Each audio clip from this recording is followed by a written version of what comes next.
Alright. Alright, is it working? I think it's working. Okay. Alright, so what's up? Uh what's up, Tin Miner? How's it going? Oh man. Just gonna make myself comfortable here a little bit. What's up, Chunky Boy? What you doing? Dude, you're all full of stuff.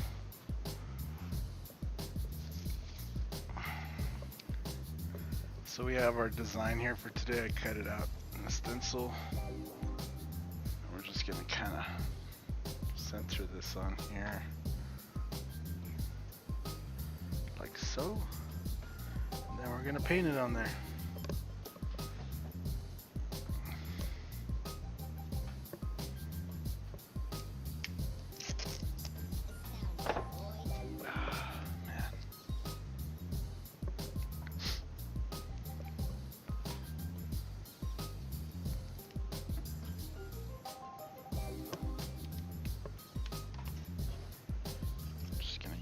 Tape. Can't use magnets, it's like a plastic or fiberglass piece. So, gotta use some tape. And just a few little pieces like this.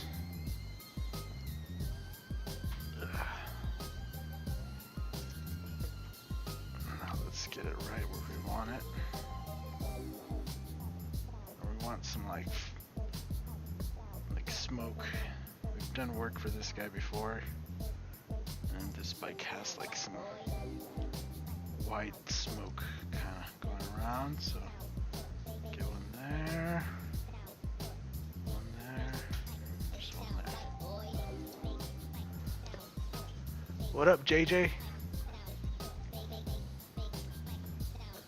Nice.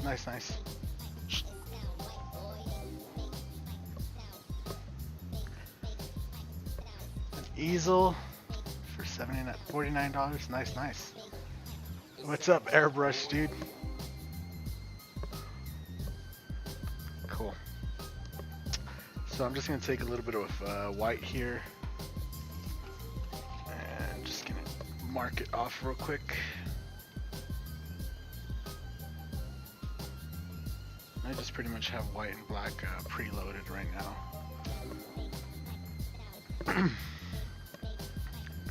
Oh yeah. Oh, might want to hook up the airline. Ugh.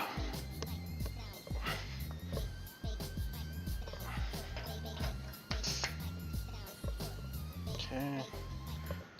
Let me get a drink real quick.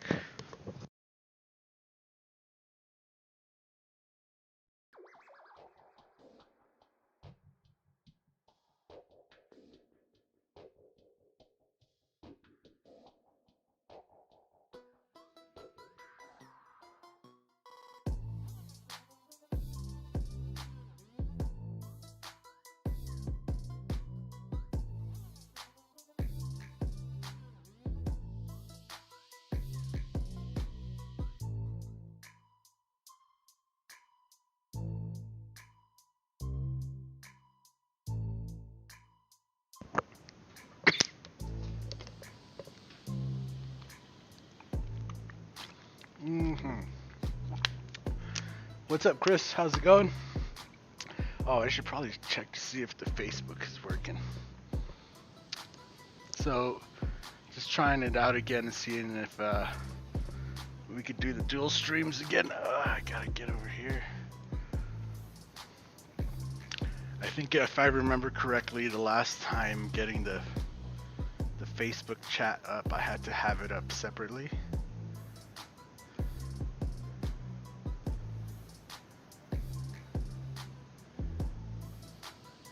See how I bring up the chat for this. Oh yeah, you gotta mute.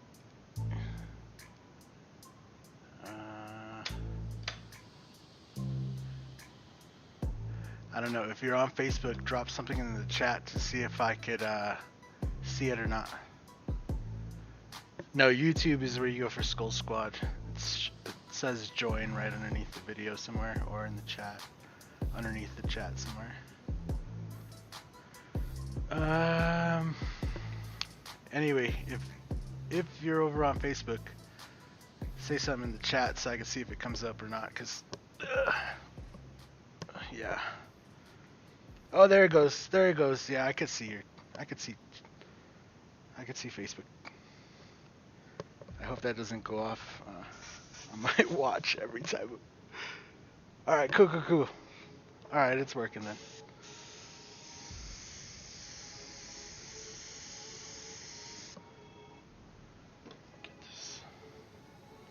So I'm just gonna quickly give this little spray over.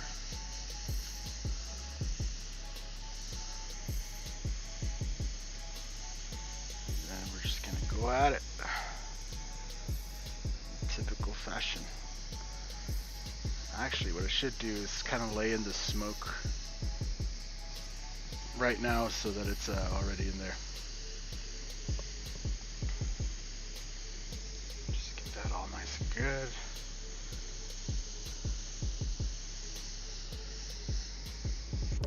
Easy does it. These.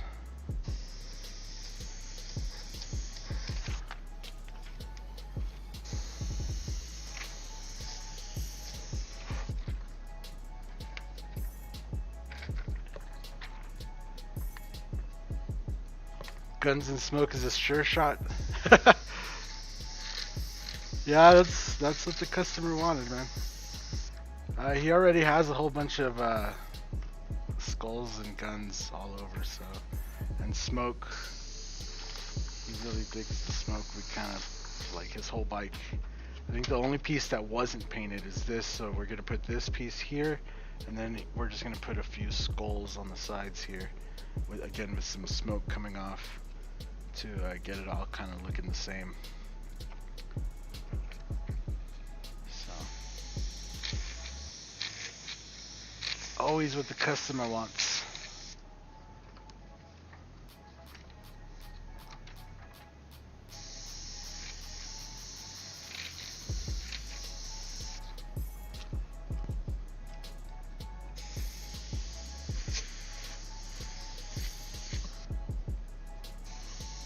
Build up a little bit right here, and then we're gonna come back.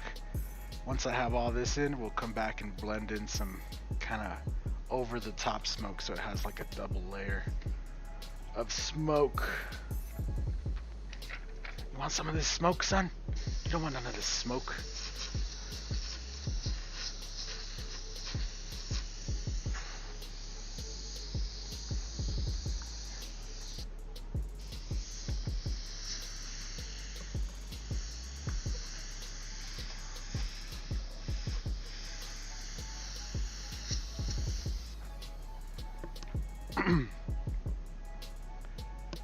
So I could actually get you guys a better angle than that. There you go.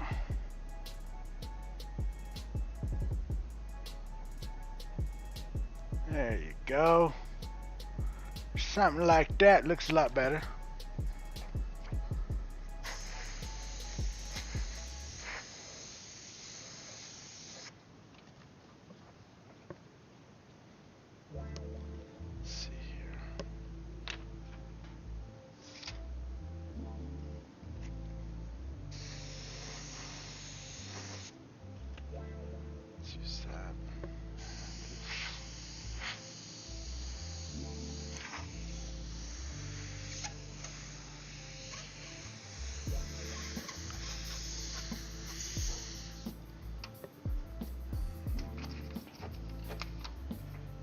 A little bit of this over here. I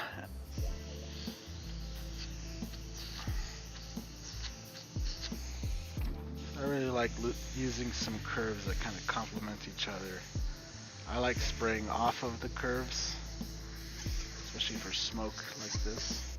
Spraying away from a curve, so like lay down the curve you like. Say we want like this curve right here, right? Spray away from the curve. It's okay to hit the curve a little bit, but then spray away towards this way. And then we kind of just blend it into there like that.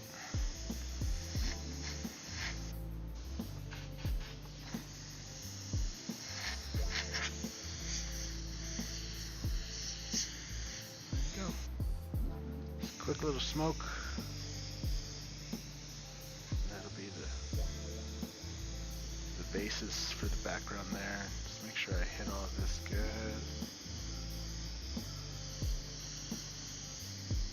And I'll zoom you guys in, and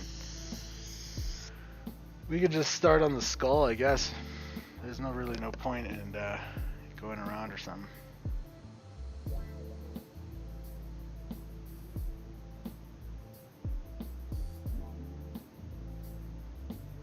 Do customers let you know what you want? Or design beforehand? Yes, always. Very few instances the customer shows up not knowing what they want.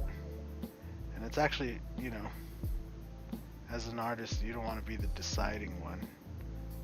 I like it when people know what they want and then they want me to execute. And it's a little bit easier because by then they've given it enough thought. And even if it's not exactly like how it is in their head, they're like, yeah, that's cool, you know. It was their idea. So this is just a stencil I cut. Put that over there.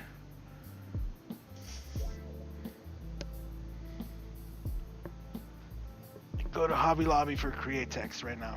Yep, that's I mean, that's what makes Createx kind of good, you know, is that it's available everywhere. So I'm just gonna start chopping away with some white. Start chopping. And we're gonna lay it in hard and fast.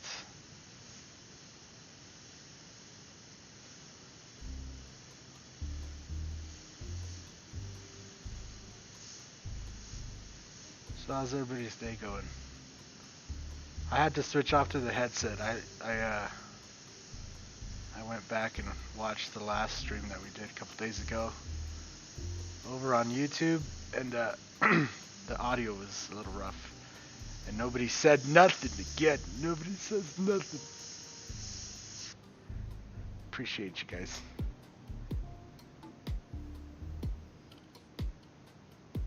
Oh man. Yeah, see, back in, when I used to live in Denver, I don't know where you live, you know, so it depends, but when I used to live in the city, like in Denver, Hobby Lobby was like actually my second stop to search for paint if I couldn't find it. My first stop, you know, if I was still doing that, would be Meiningers in Denver. Meiningers.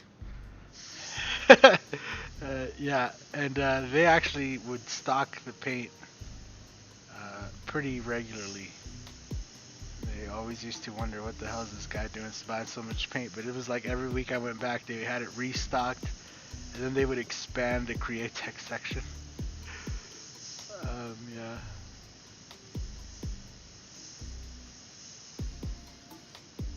Hopefully we can get past this pandemic pretty soon and go back to doing all that events and stuff.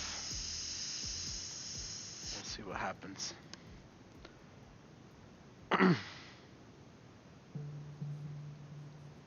Right on, Chris. Yeah, I'm glad they helped. Yeah, I mean, it's the shipping though is hit or miss. Some people say they get them right away. Because I try to send them out like right away, right? Like you ordered it today, by tomorrow it's usually in the mail as long as it's not the weekend. Well, today's Saturday, so if you order today, it won't go out till Monday or something. But if you place the order Monday, I try to have it in the mail at least by Tuesday. And then from there, it's, you know, it's the post office kind of thing. And it's a hit or miss. Sometimes it's been super fast. People will like say they got it right away. And then other times it's like, man, it's been 2 weeks. And they say they haven't got it. And then they'll message me 2 days later and they'll be like, I just got my stencils. It's like, oh, great. There's been cases too, because like if you don't get your stencils, you know, I always send out replacements and stuff like that. Like I'm gonna believe you, you know, that you didn't get it. So I'll send out a replacement, and sometimes they're like, oh, I just got the stencils, thanks for sending out a replacement. And I'm like, I just sent out the replacement today. You just got the first one, And now there's a second set in the mail. But sometimes it takes that long, I don't know. So I just, I ask everybody to be patient. Lately it's been like that since like last year. Before that it was like, man, it was like clockwork. I could send them out and I knew most in the US most times it was like 2 days max, it would be there. Oh, he folded it in half. Well, at least you could unfold it and stuff. It should be all right. Sucks a little bit having a crease in it, but it should still work for what it is, What it's gonna do, it's gonna do.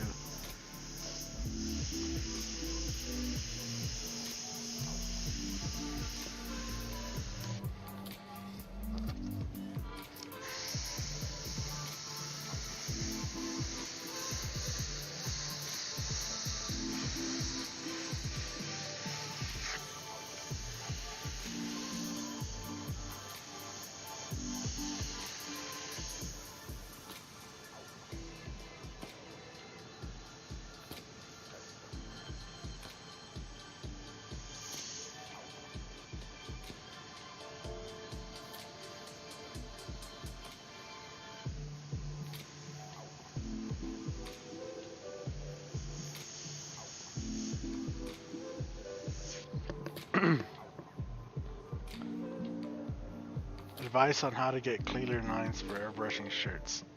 So if you're spraying Createx straight out of the bottle, the best advice is to just get it really close. So spray Createx straight out of the bottle, right? And then you're going to want to use like a 0.5 millimeter needle. You're going to want about 38 psi, 35, 38, 40. Find your sweet spot. Everybody's going to find it a little different. Maybe you want to even go up as high as 45 depending on, just your overall feel. Find your sweet spot and then, just practice doing, really fine lines. On shirts, there's kind of an upper limit though, because the shirts is kind of like the fabric is at the end, the texture of the fabric is going to kind of limit how exactly how fine you could get. But I mean, you could do some really detailed stuff, so. Don't reduce your paints, spray them straight out of the bottle.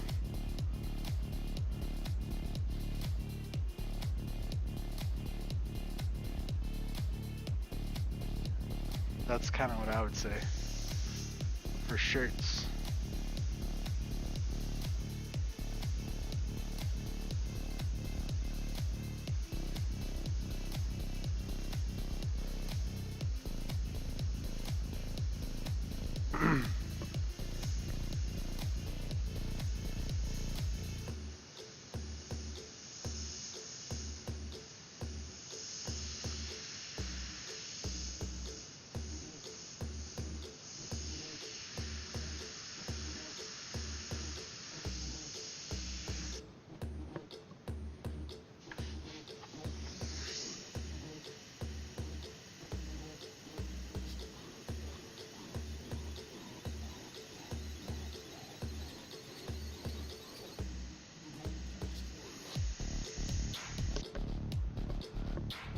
What up, Ted Miner with the $10?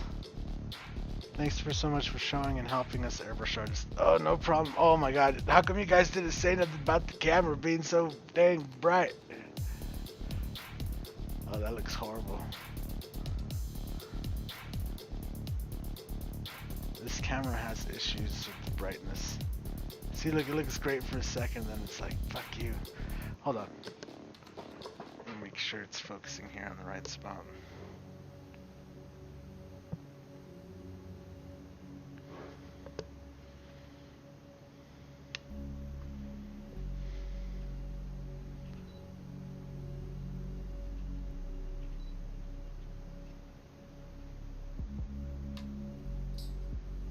Alright, that's better. I don't know.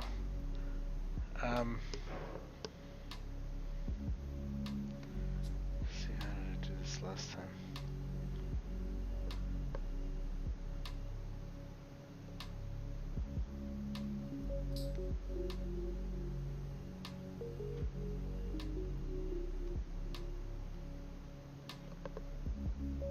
Oh, there you go. That looks pretty good. Cool. Let's keep it there.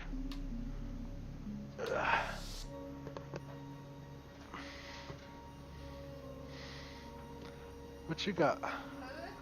Food.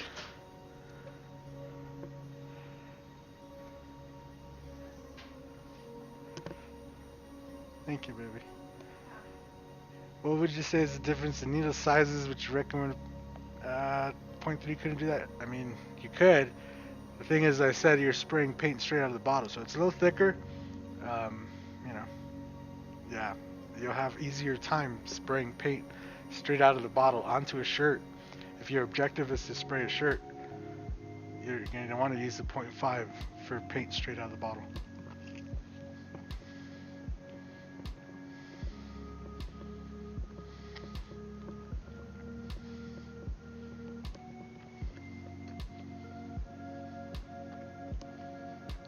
What's up, babe? Oh, you already ate?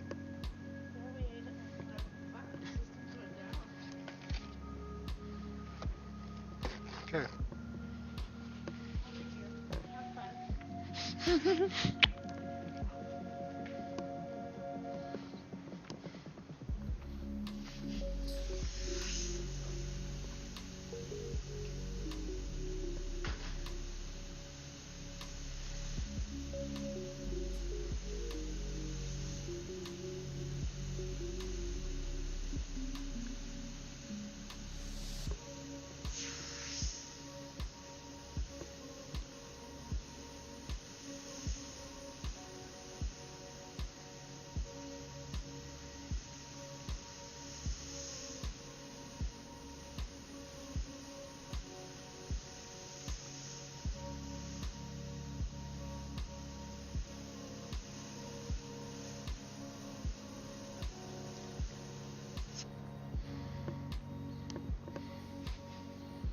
Oh, come on.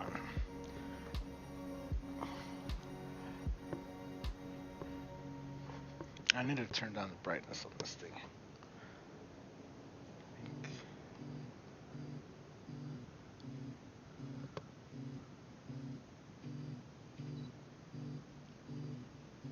There you go.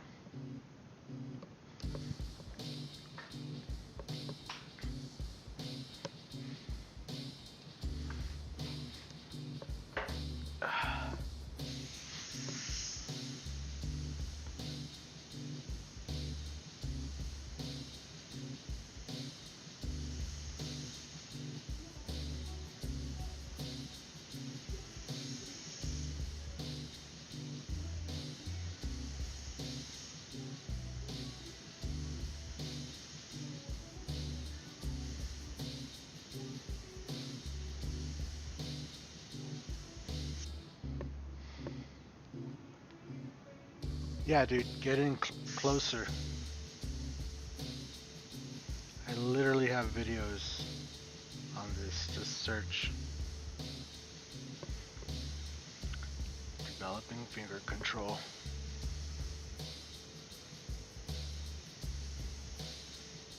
And then practice. So the whole thing is practice. Try it for yourself. Get it nice and close. Don't be afraid. Get very used to having your needle like almost touching the surface. And then just slightly pull back. Practice your dots. If you practice your dots, all you have to remember is that a line with an airbrush is just a moving dot. So make the finest dot you can and practice it over and over, just making little tiny dots. Just little dots. Like this. Little tiny dots. Practice that. And then when you're ready to turn that into a line, just hold that dot. Move it around. Just like that. Then once you get really good at making little fine lines, you know, you can use those lines to build up texture and have a good old time with yourself.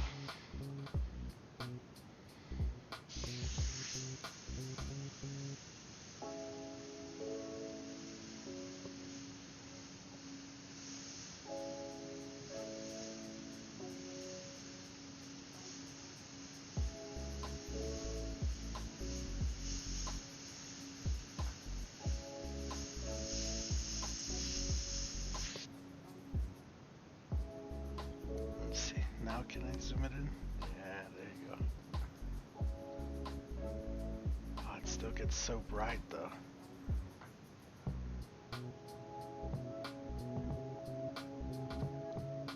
Relax with the brightness, yo. Let's see here.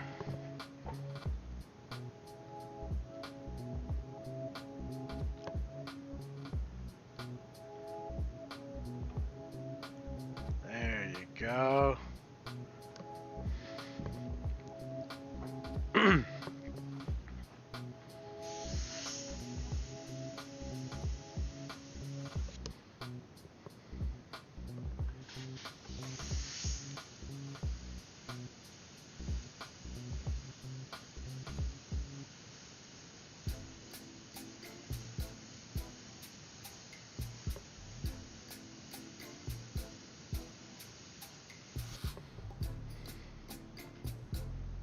Paper towels and craft paint are happening soon.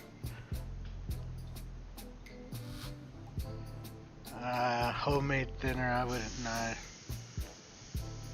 Honestly, if you're gonna practice, I would just practice with the correct stuff.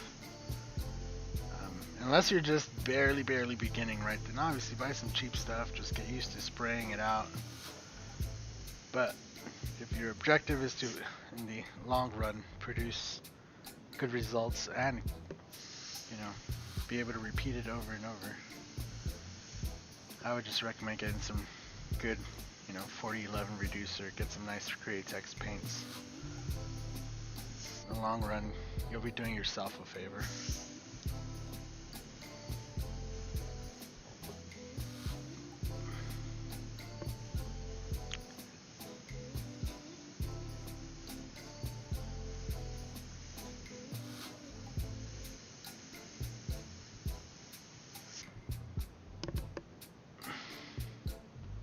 Brand new, never airbrushed it. Even more so. You save yourself the headache, bro. That's really what it's gonna come down to.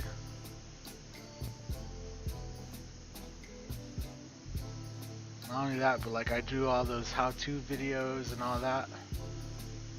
And if you want to see results, like you could just follow along the video, get what I say in the video, and you'll have a lot left over. Start off by buying like black and white. You know, just buy the biggest bottle of black you can, buy the biggest bottle of reducer you can, and then just go from there. Even if it's 2 ounces, because if you have reducer, like the reducer is gonna honestly start going faster than the paint itself. So, you know, depending on what you want to paint. Again, if your objective is to paint shirts or something, good luck. So all I gotta say is good luck, because you're gonna have to use a lot of black, unreduced. Like you're gonna have to get really good.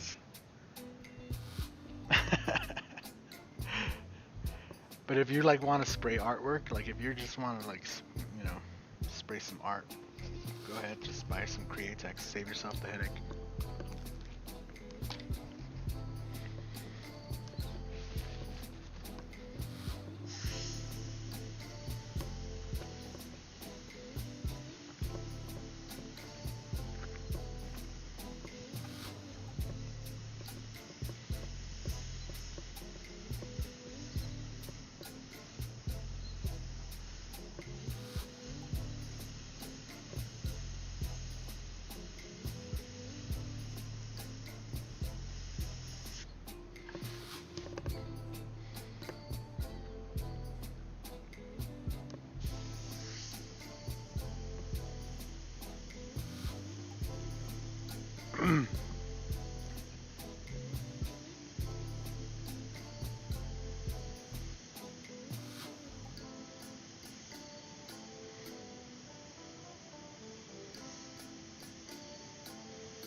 Honestly, what I would do is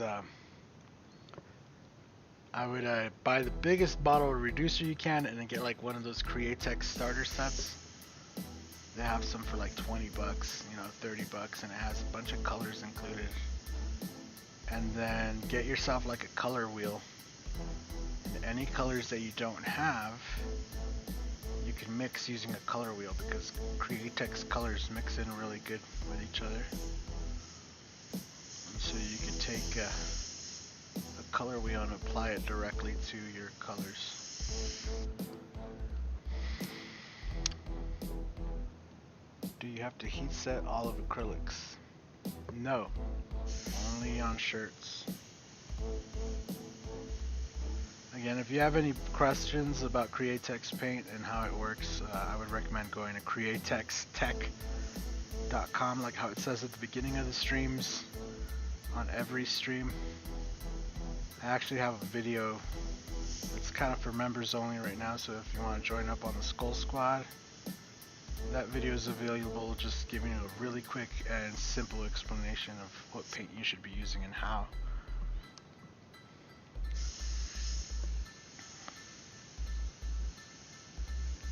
So the Wicked colors are designed to be just sprayed onto like this. You let them dry, you could clear them over. I would recommend, like what I'm going to do with this, when I'm done with all the artwork, I'm going to spray a layer of 40/50, using my airbrush, a nice thin layer, not a super thick layer, nothing. Let that dry overnight. Come back, I'm going to hit it with a nice little scuff pad, a fine grit scuff pad, sand pad, whatever you want to call it. And then we're going to shoot a 2K clear over everything. So. I have quite a few projects already ready for clear, so I'm going to knock them all out at once.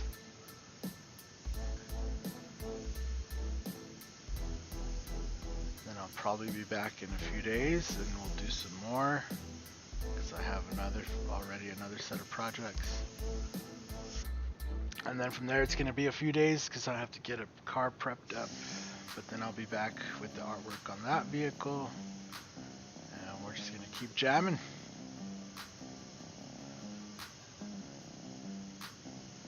Eventually, one day, we'll get back to the how to airbrush videos.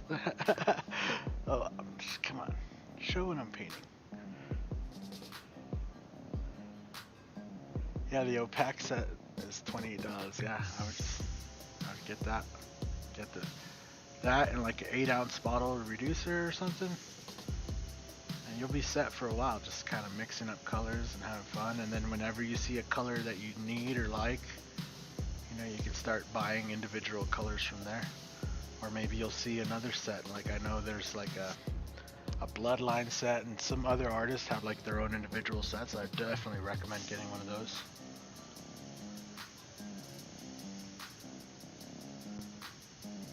Because then it gives you a bunch of options, right? Like the more options and colors you have, the better. So that's kind of what I would recommend. Just start off with a little kit. Practice. I think you end up wasting more time and money trying to practice with something cheap, and then when you do end up wanting to airbrush something for yourself, using that cheap stuff, maybe you airbrush it, you clear it, and then a year later you realize it's all faded and you're gonna have to spend more money to respray it and all that. Like, save yourself the headache and just buy some good materials, practice with the good stuff. Take it serious.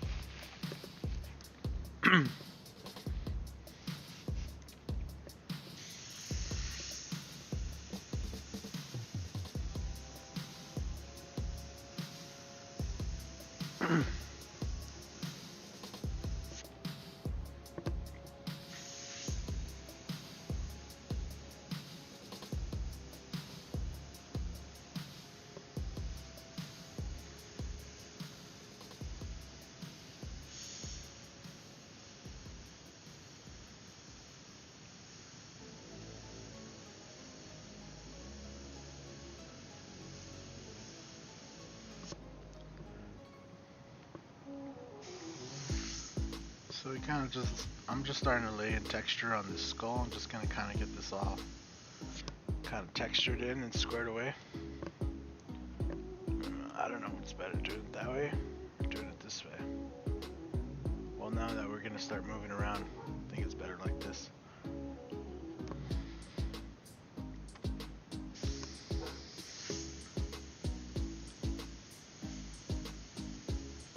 Start working on this hand, which is gonna kind of be made of bone here. And I'm just using the Wicked opaque white.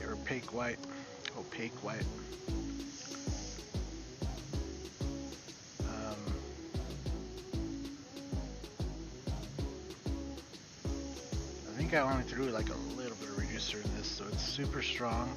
It covers like right away. You get really good coverage with it. But I'm gonna do that. Then I'm gonna come back. I'm gonna do a little bit of blue candy. We'll lay some blue bleed checker. And then we'll come back and do a little bit of white over that. Bring it out, pop it out, do a little bit of black, set it in, and yeah. Then I'll finish up the sides and stuff here on my own time, but that'll give you guys something to watch. What's for lunch? So she brought me pizza and breadsticks. From her work.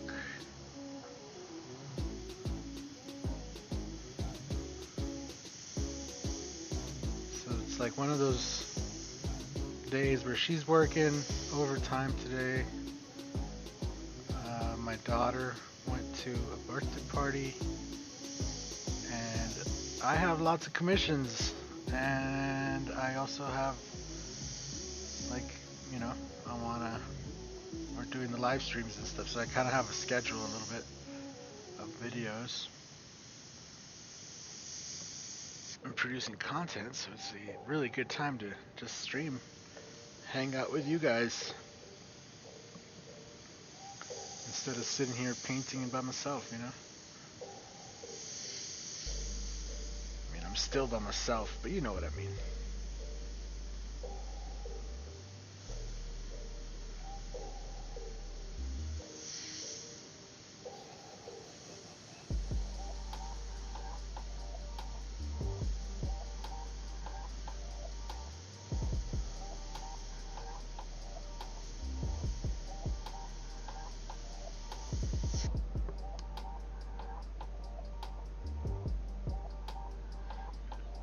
So if you'd like to contact me about a project, send me a message. Like you're watching the page, just send a message to the page. Don't expect a reply right away. You know, obviously I'm painting right now, and I'm probably going to be painting the rest of the day, but I'll try to get to it when I can. And most of the time there's multiple messages to reply to, so just bear with me. I try to get through them as fast as I can. I'm only one man. But like, I was on most of the afternoon yesterday just answering messages, talking to people. We got that new Facebook group started. So if you're looking at for advice and stuff, make sure you go and you join up on that Facebook group that is shared out on the page. There's also a giveaway on the page, so make sure you go and you sign up for the giveaway. Get your entries in.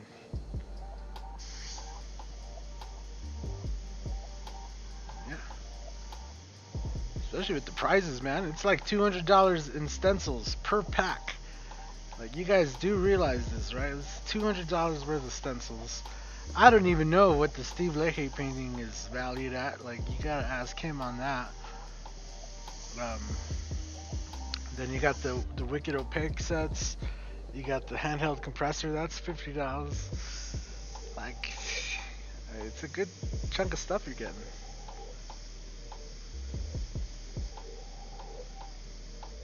Always trying to make it bigger and better. I think the one after this, though, I'm just gonna do a giveaway like on stream. People on stream, I'm gonna make it so that you guys can win something.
Are you doing the rest of the bike?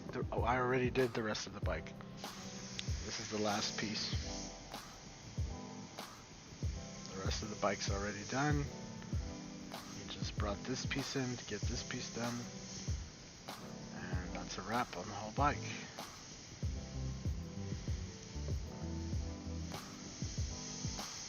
That'll be it.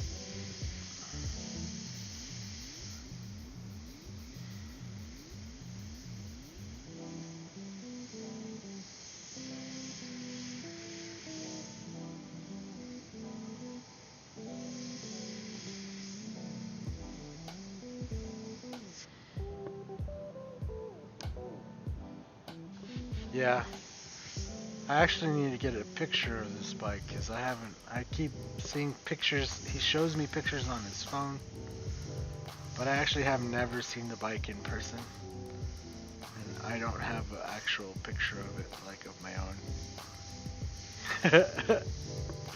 So yeah, I actually need to see this bike someday because it's still a mystery to me. Like, it's a mystery to you, it's a mystery to me. You know, that's just the way it works sometimes, I guess.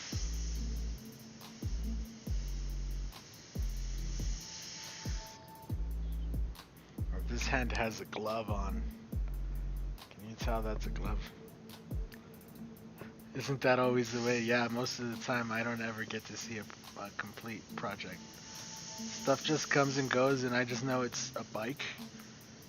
Most of the time I couldn't tell you what kind of bike. I don't know what, anything about I barely know the owner, you know what I'm saying? They're just bringing their stuff to get painted, that's all it is. I don't hang out with these people. Right, like I'm not running parties like bring your stuff and we're gonna have a party and paint your stuff. Like, nah.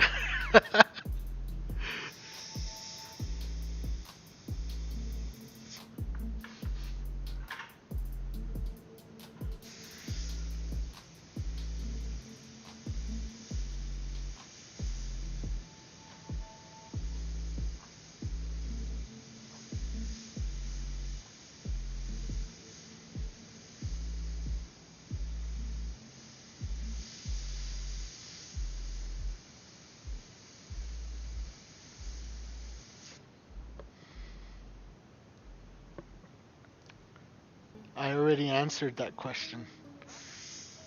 Just send me in a message. The website is right in front of your face.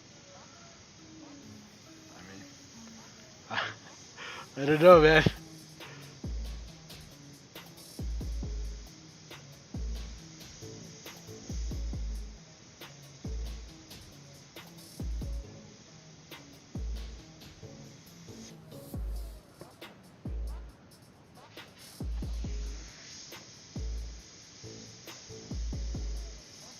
I hate to be that guy, but somebody has to be that guy.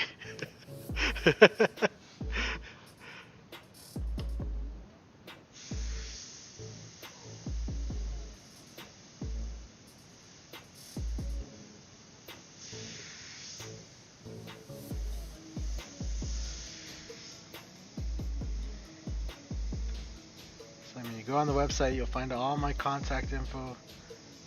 If you call right now, I'm not going to answer.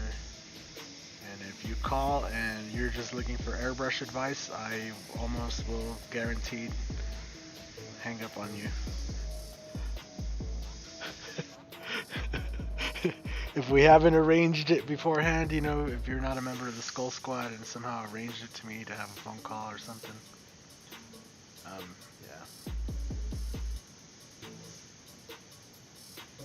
But if you have a project you actually want painted and something like that, of course we'll go over your project, talk about it. 9 times out of 10, I'm going to tell you to bring it in or send me pictures.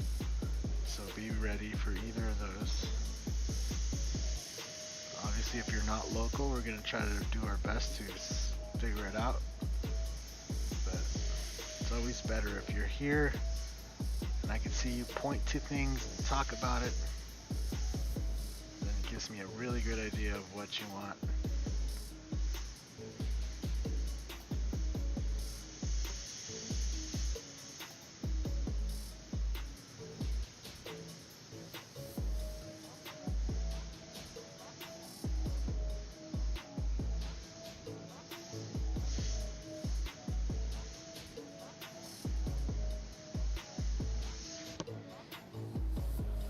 What's up, Super Sick?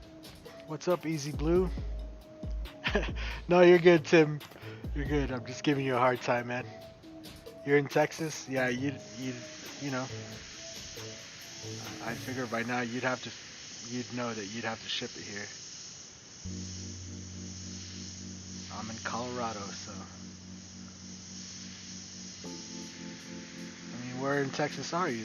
There's artists down there.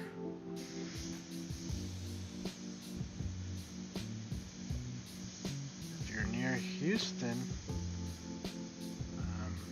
look up a place called the Airbrush store and go talk to Sleek about getting your stuff done. He's about the person I'd recommend. And if he doesn't know, if he's not going to do it, he'll probably have somebody, you know, he has somebody around that's probably going to paint it up. So that's who I'd recommend there down in Texas. I really don't know anybody else other than that.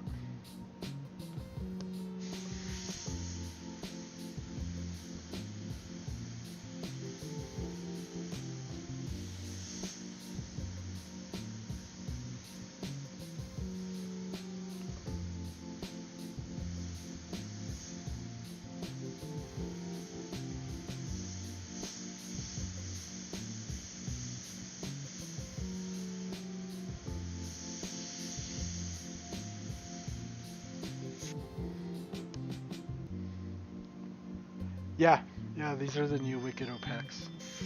I don't think you were here when I said that, so it's alright. I've gotten pretty used to answering the questions over and over, so it's not a big deal.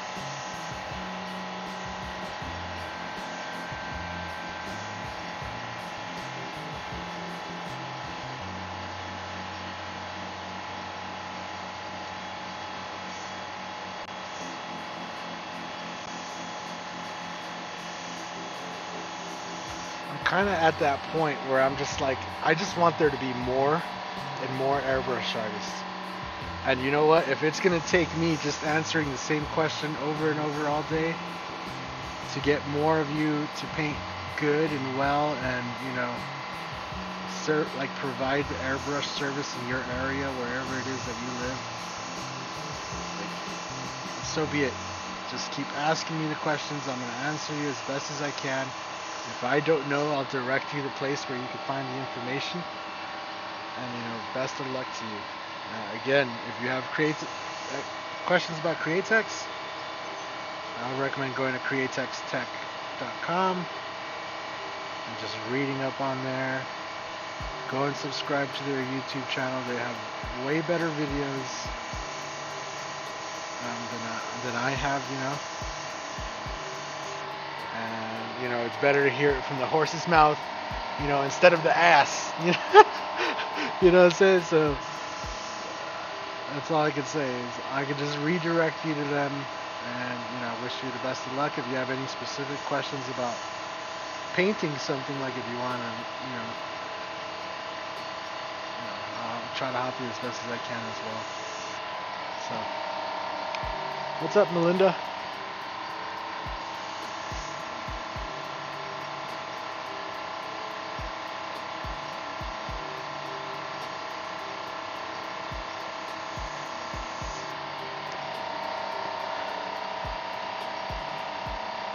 Guys like the stream. Thanks, Benris. Thank you. Yep, yes they do, Chris. It's an amazing channel. And that's funny that your name is Chris, and then you have Chris over on Createx, Chris Arpin.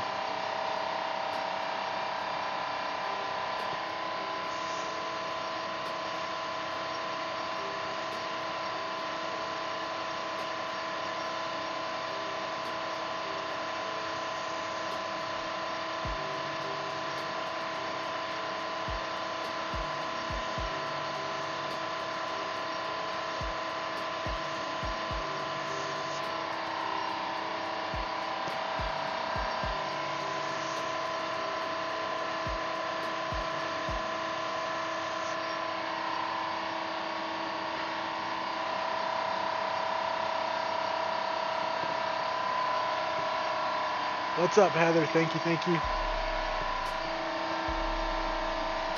Ah.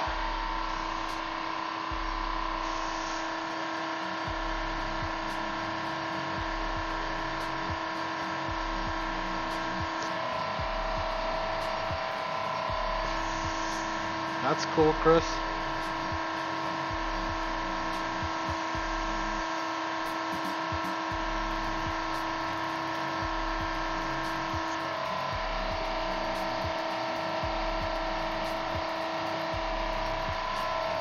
You were just asking Chris from Createx to airbrush some fairings. Now I'm airbrushing some. Like you wanted him to paint some for you? I hope you guys could hear me good over that compressor. I know it's kind of loud. But that'll probably be the one time it turns on this whole time.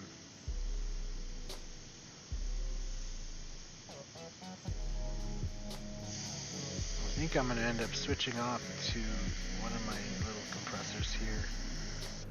Just for the live streams. Cool.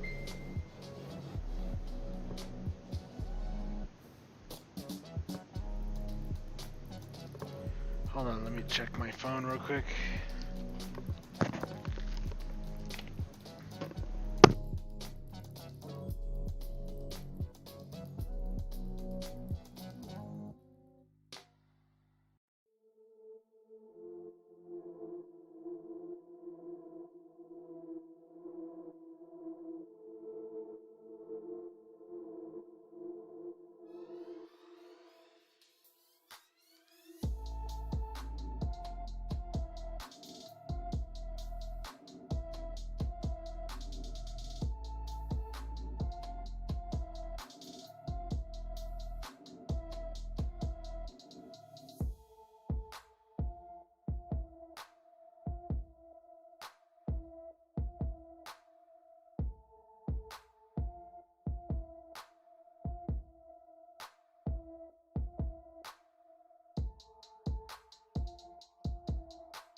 Is it looking okay? What do you guys think?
Where you live is hard. Yeah, I would just recommend ordering through Spray Gunner. It you should find links. There's one that literally says Createx paints. It has it nice and sorted out just to their paint, so you can just get what you need.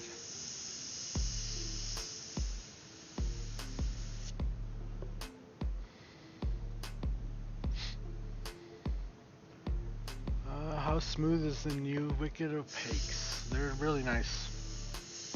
So far I haven't had any issues.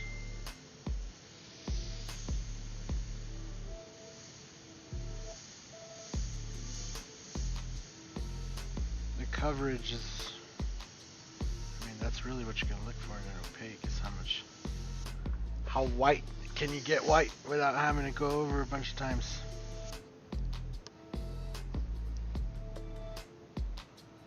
And that's really good.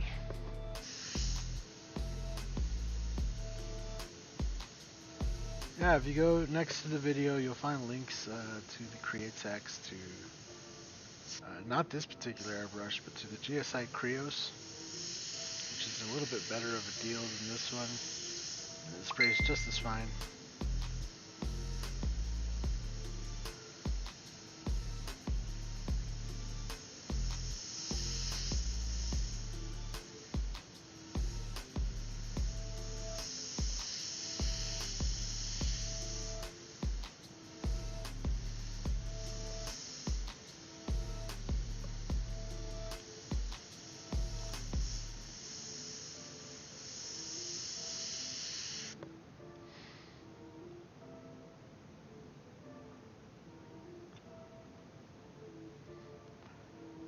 What's the difference between the Wicked line and the normal line? So the normal airbrush colors are designed to be sprayed on textiles, so like shirts, hats, shoes, stuff like that, because those are designed to be heat set in. The Wicked line, again, is automotive grade pigment. And like I've already said, if you have questions about Createx paint, you can just go to creatextech.com. You can read all the data sheets for yourself and get yourself all nice and informed. This is creatextech.com.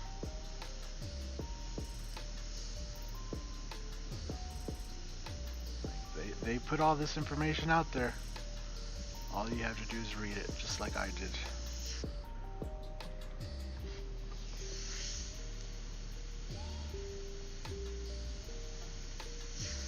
That's all I'm here to do, is just direct you guys and guide you guys and help you guys out. But this is literally the best info I could give you, is to go read it for yourself. That is the best information.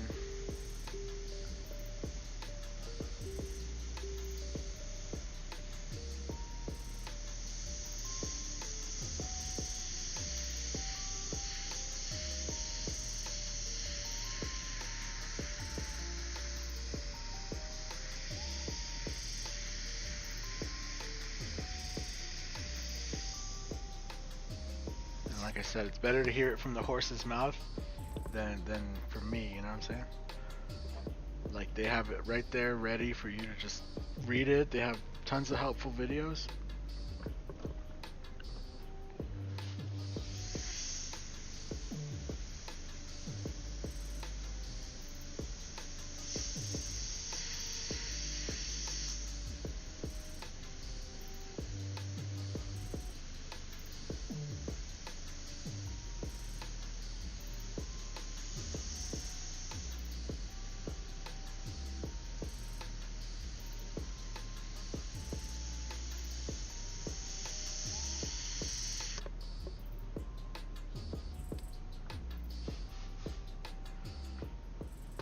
You're going to be using 2K clear or UV-LS clear. Like I already said, I'm going to be using both.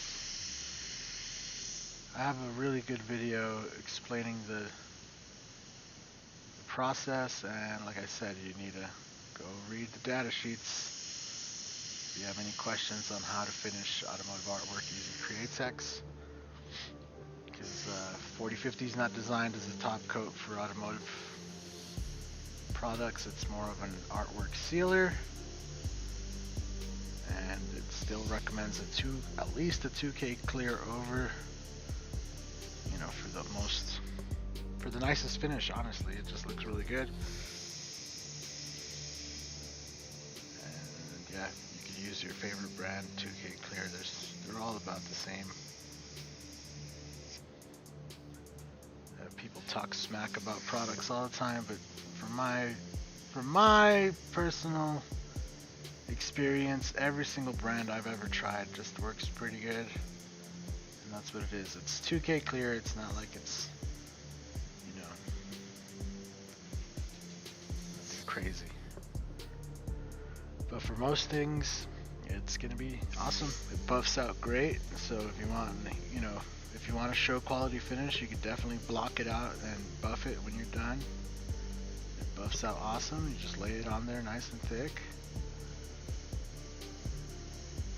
And so far I've had no problems using 2K Clear alongside Createx for years. And I've used 1K Clear before too. Like if you want to get fancier, you can use a thicker, heavier clear, you can. I've used the Tamco clears with Createx, works really good. The PPG Euro clears works really good. They're all like 2K clears though, so just pick your poison. Make sure you follow their recommendations for spraying, and usually the best thing to watch out for when spraying clear is make sure your temperature is pretty good. So make sure it's not too cold or too hot, and if it is, make sure you get the appropriate activator for your temperature, and you'll have a lot easier time because not every activator is the same. You know, they're slow, medium, and hard. And again, go read up on those depending on what brand you like. And different brands have different temperature thresholds, so you really want to look up whatever brand it is you're going to use. Yeah, it's all really personal feelings on products. My personal recommendation is find what works for you, and if it works, don't worry about anything else.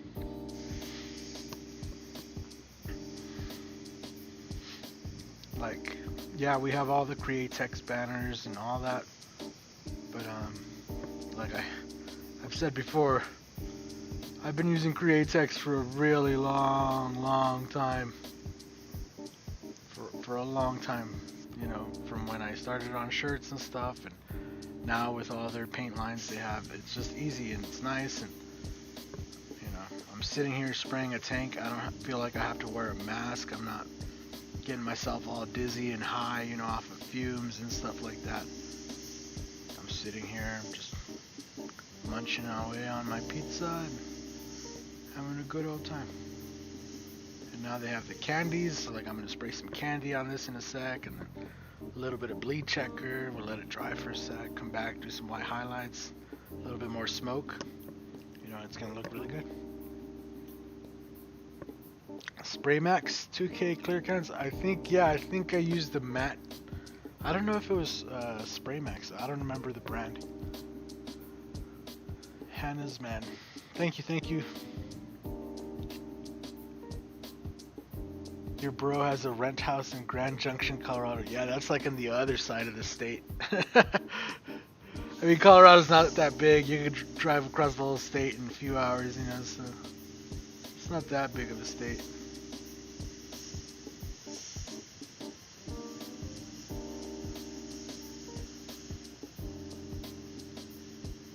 But yeah, the market's a little bit crazy right now here.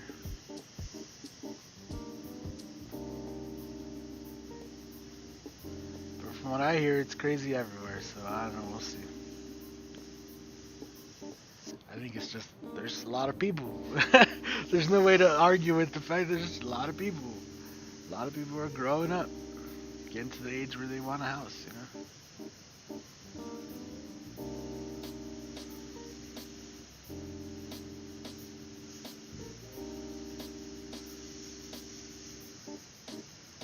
Just make sure to brighten up these spots and get this nice and defined.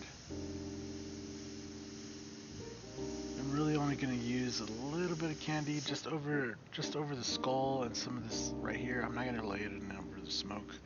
Gonna kind of leave that be. But we are gonna lay another layer of smoke once we have everything kind of covered. But I think that's pretty good. I'm gonna just get the blue candy real quick. I have some pre-mixed already. That's the other thing about the Createx candies and stuff is you can pre-mix it, have it ready. And I don't even need that much, so it's like perfect amounts in here.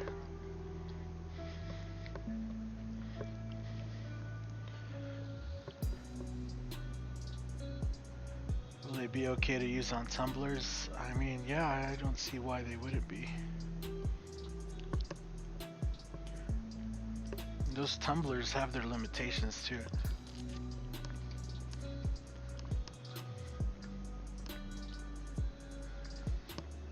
I know a lot of people like to paint them and stuff.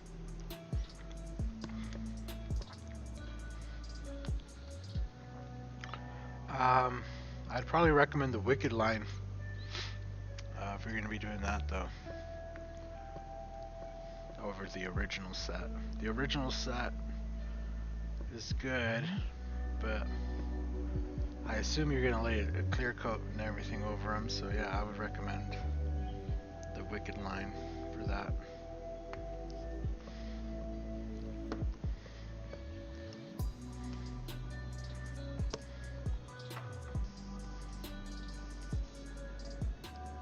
I have to turn up this pressure for a second.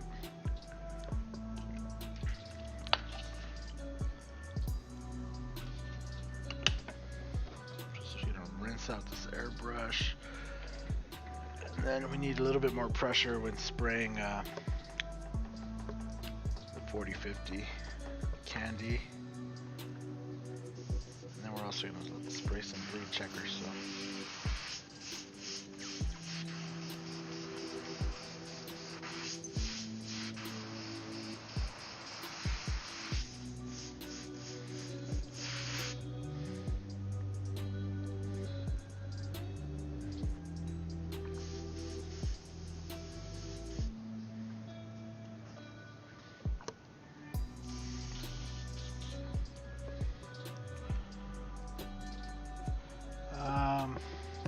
Got your new airbrushing kit the other day. I've been watching videos. Oh, you're very welcome. Good luck to you. Practice. That's all I can say is practice. Honestly, if you want to share your progress and you want to share pictures and you want information, go join up on the Facebook group. I feel like I should share the link. Hold on a sec. Let me finish cleaning this out and then I'll share the link for you guys to go join up. Just have to pull it up real quick. Actually, let me spray this candy, and then while this candy kind of lays for a sec, we can pull that up. That way anybody who watches this later on can also see that and be like, oh yeah. So, or in case you could go search for it too. It's just called Airbrush Central. It's a Facebook group. So I'm just going to use a little bit of candy, Caribe Blue. And we're just going to layer it in right here in some of these spots.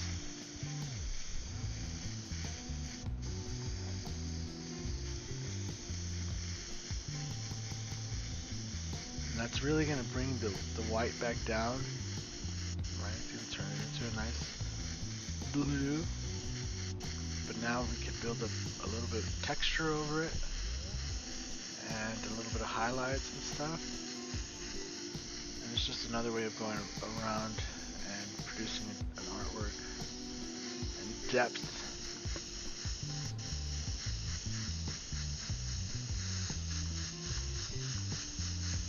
Really need to lay it in heavy, just a nice little light coat.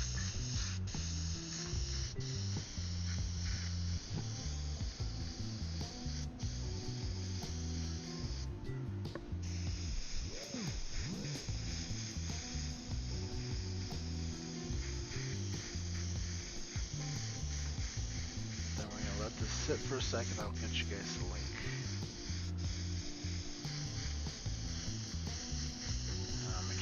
Back with the bleed checker real quick.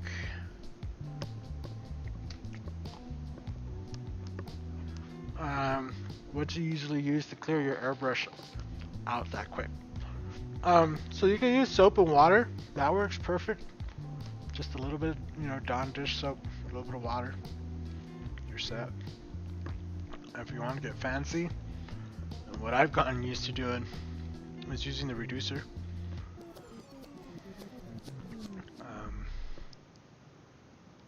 It works out really great. And you just have to use a little bit, swish it around.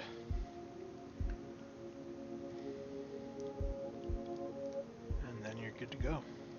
So see, if I type it in here, I think it puts it in both chats. So hopefully you guys can both see it. And I'll put it in there a couple times. So if you need like airbrush help, or if you just want to kind of share your pictures with me and stuff, that's kind of where you'll find me. I know a lot of people try to send me messages and stuff, but like a lot of times it's hard to reply to messages all the time. But we do have a bunch of community members that have been pretty active and stuff, and they're all there to answer your questions, not just me. And that's the best way to do it, Also, if you ask a question, it might be a question that somebody else has, so if you get on there and ask it, then I could answer it publicly and everybody could get to see. Oh yeah, see, I told myself I was going to come back with the bleed checker and I forgot. Give me 1 sec.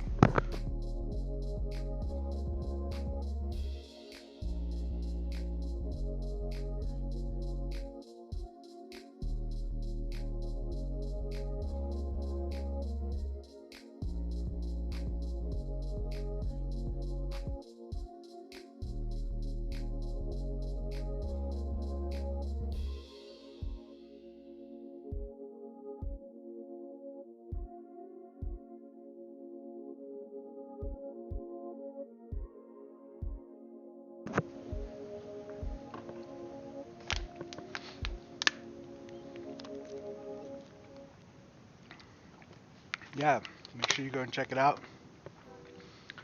And if you have any questions, like I said, post them on there. We also have a Discord. If you go down in the links, I check the Discord all the time. It's a little more private in the Discord. So yeah, just gonna make sure I get this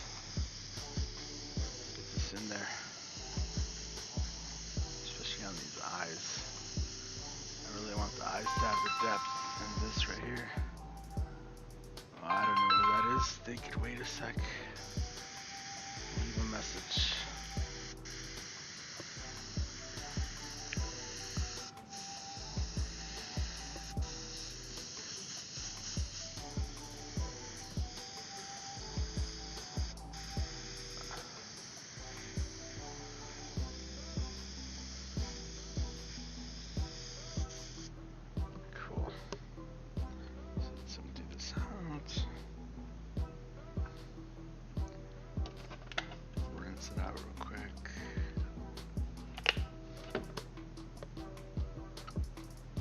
What's up, Eric Huckabee? Thank you, sir.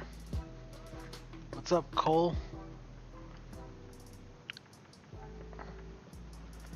So I'm just gonna lay a little bit of bleed checker over this, just to seal it in, and then we're gonna come back, add some white highlights. Probably in the very end, I'll add some black, cut in with a little bit of black, and then we'll lay some white smoke at the very end, just so that smoke kind of goes over that black and, looks good.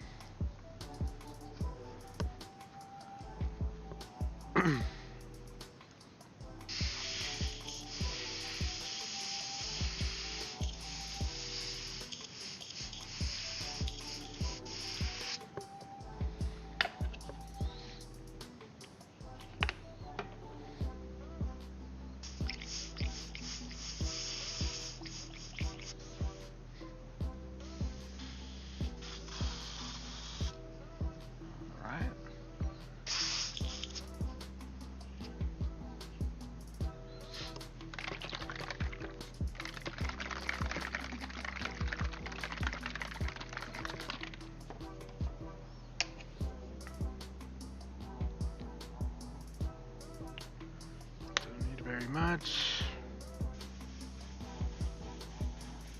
Make sure it sprays out good, and then I'm just gonna give it a nice little layer here.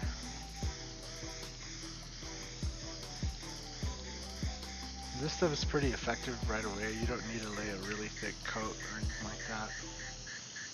Just a nice little coat on there.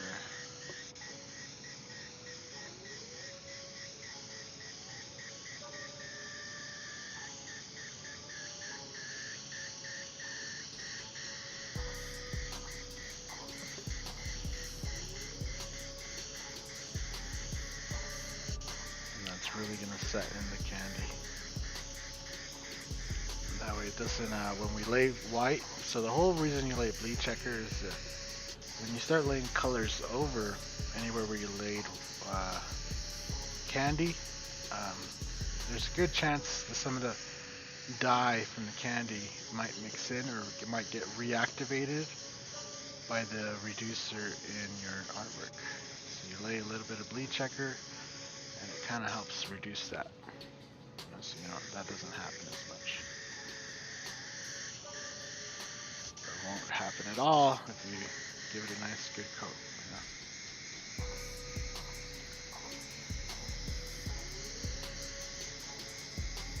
There you go. Simple. Let that dry. What size needles am I using on this?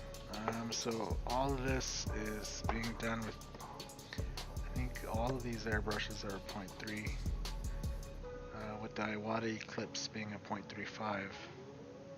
Oh, there it is. So I lost track of my lid.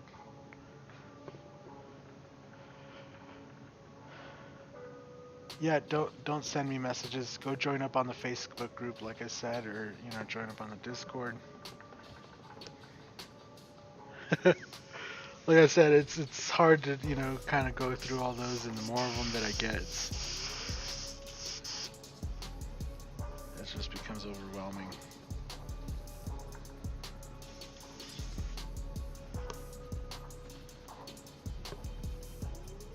But, if you have any questions, now is the perfect time to ask any questions you might have. Or you can go in the Facebook group and we could all kind of give you our input. That's another good way of doing it. So there's multiple ways to achieve an objective, you don't have to just take my word for it. Some people might have achieved it a different way, depending on what you're painting, I can only speak from my experience and from what I've done. But who knows, maybe somebody finds a better way to do it. It's always possible.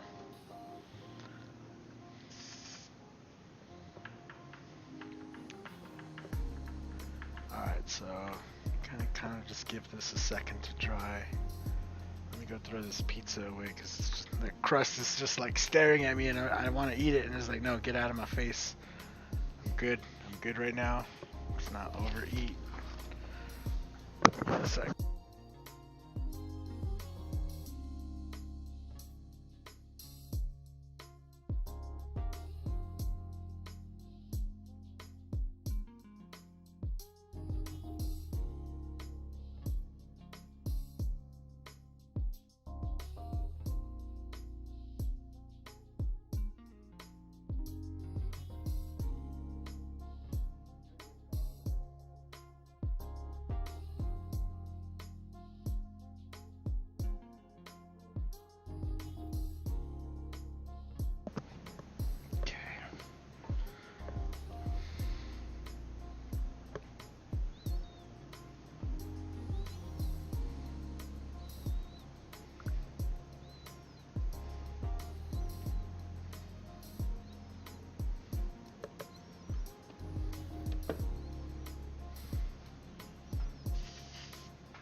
Yeah, I don't visit California much, so.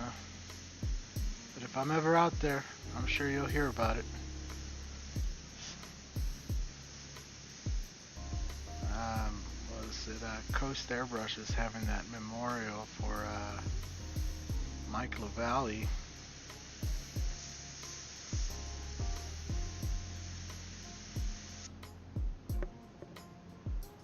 I've never met any of those people, so I was thinking maybe I could go down there. I forget when it was. I think it's like in June or something.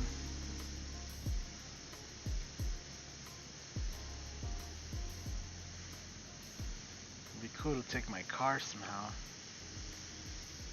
Finally got the wheels for my car. Been so busy with commissions lately that it's like, yep, let's do it. That and everything was on sale. The wheels were on sale, the tires were on sale. It's like, and it was almost like half off of everything. I was like, how can I not?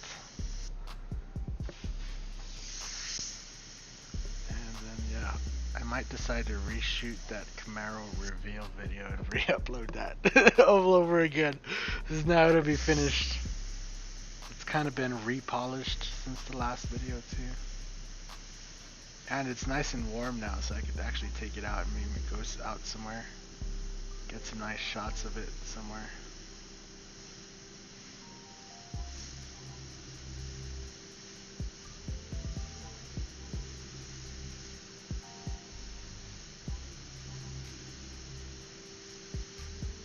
So here I'm just kind of building up the texture with the white. I'm still letting some of the blue show through, but I'm really just kind of building up that little like bone kind of feel.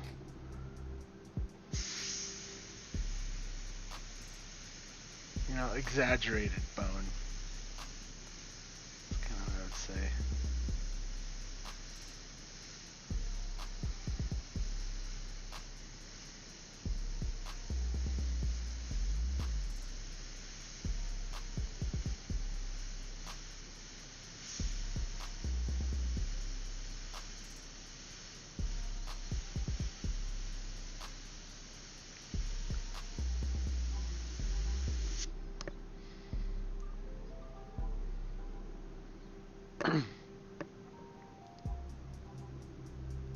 Yeah, you see the highlights coming in good? Yep, they're coming in good.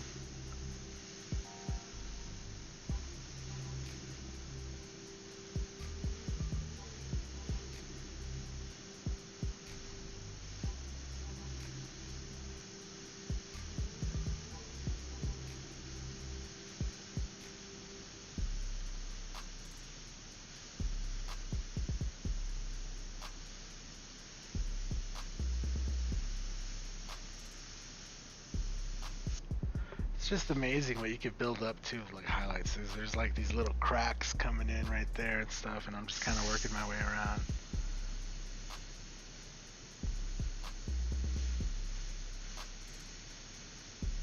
I think that's what makes skulls kind of popular to paint, is because they're also kind of it just blends in good to like this, where you can just build up that texture. Just it doesn't really have to make sense. It just has to look cool.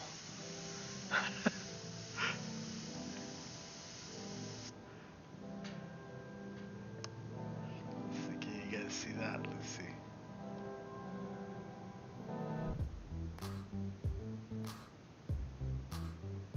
It almost looks like I already used black. Let's see if I can get it to focus here. Switch to the manual focus.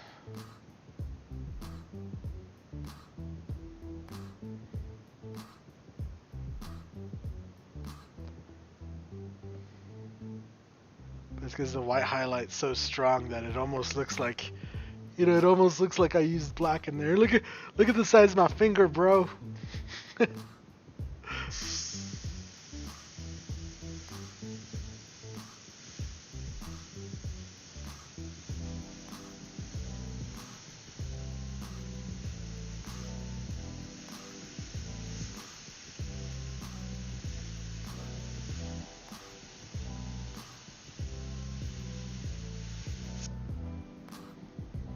That looks pretty good. What's up, you fear the scat man? What's up, CB Graphics? JJ coming in with the cool emojis. I like it. I think we have space to add a couple more. I need to add one for spray gunner.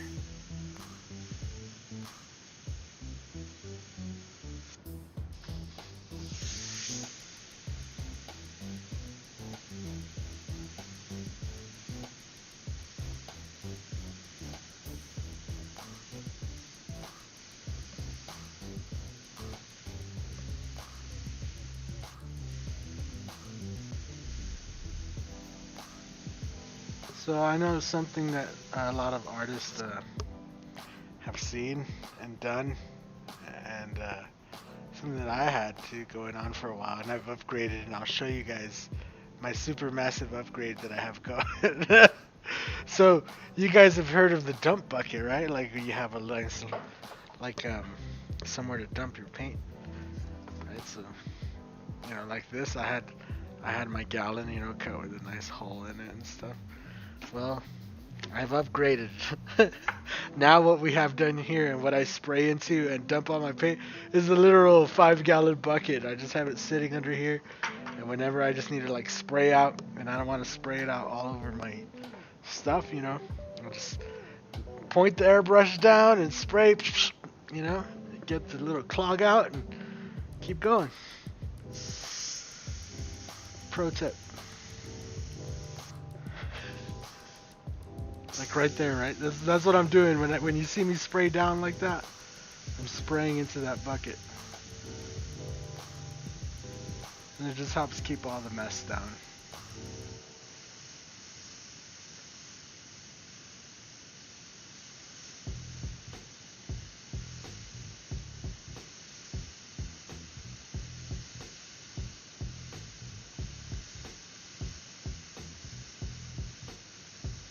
These are not like cracks. It looks like the skull's just so old, it's like deteriorating right there. It's just like going away.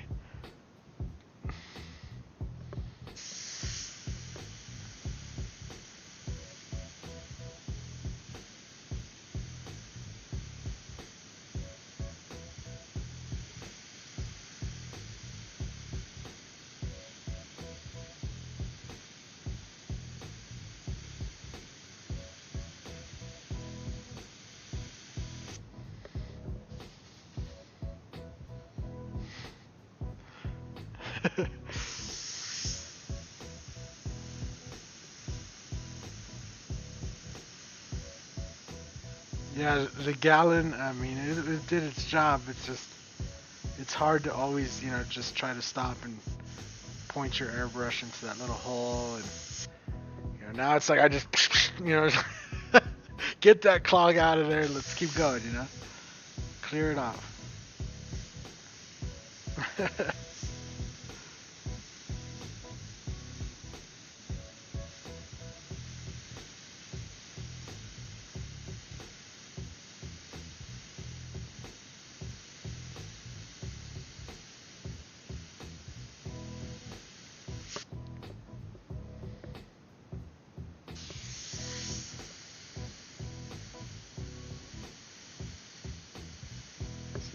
Probably the part that takes the most time is just building up this whole deteriorated skull right here. Luckily I really only have to like bring out the front here, the front of the skull. As we kind of go off to the side there, obviously it's not going to have such a bright spot highlight. But here in the center, we kind of try to build it up and make it look like it's all connected.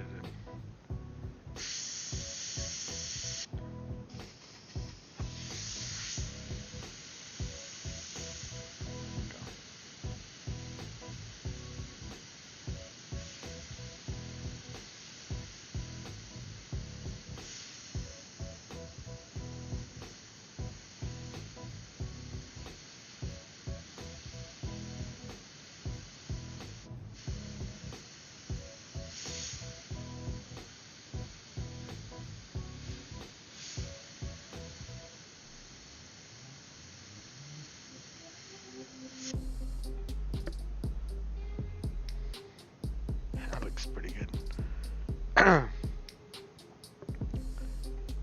Break a leg FPV. Looks really great. Thank you, Heather.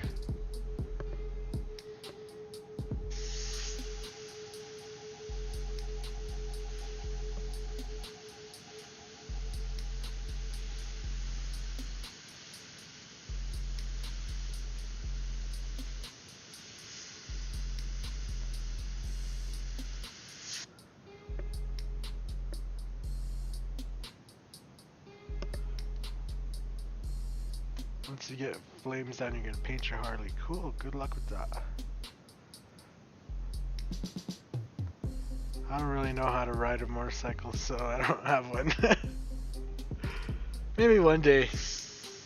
I mean, I know how to ride a motorcycle, I just, I don't have a license and stuff for one or nothing like that, so.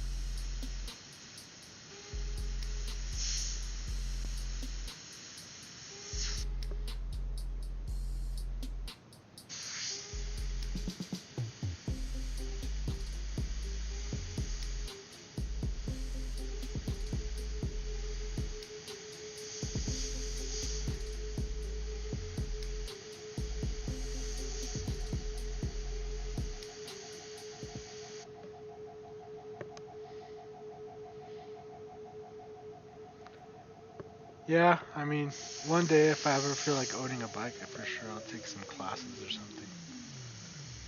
I mean, I don't think I'll need classes. I just need to probably take the test. I guess I do need classes like safety hazards or something. I don't know. Well, I grew up having motorcycles. Like we had a 2-wheeler and a 3-wheeler growing up. And then when we lived in El Paso, Texas, like we lived right next to the sand dunes, and to ride my friends' quads and dirt bikes. So I just never had one myself, like, I don't know, like a motorcycle, like a Harley or something. I've never had one.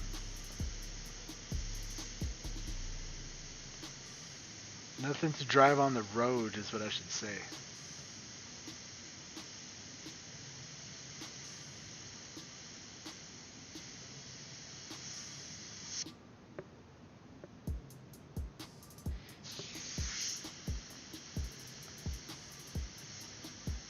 Yeah, I mean, I never had that much of an interest to take it.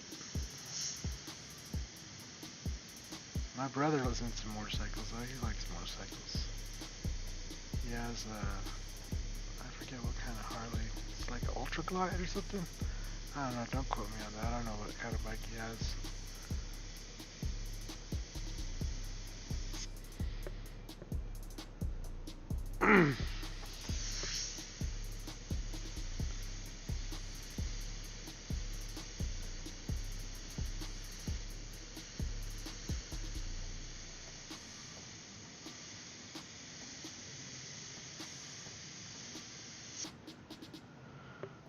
Street is completely different than dirt bikes. Yeah, it's probably a lot easier.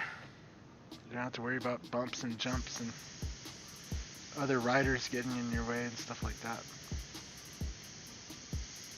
It's just the cars, but I mean, you know how to drive a car, you know traffic laws and stuff. It's not like it's, obviously you're not going to put yourself in danger too. I don't know. I know how to use common sense. That's all I'm saying.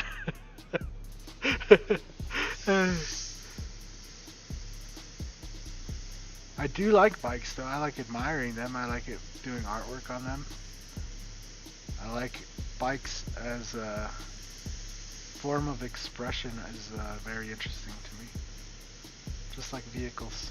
That's why I have my vehicle all painted up and stuff. It's just something I like.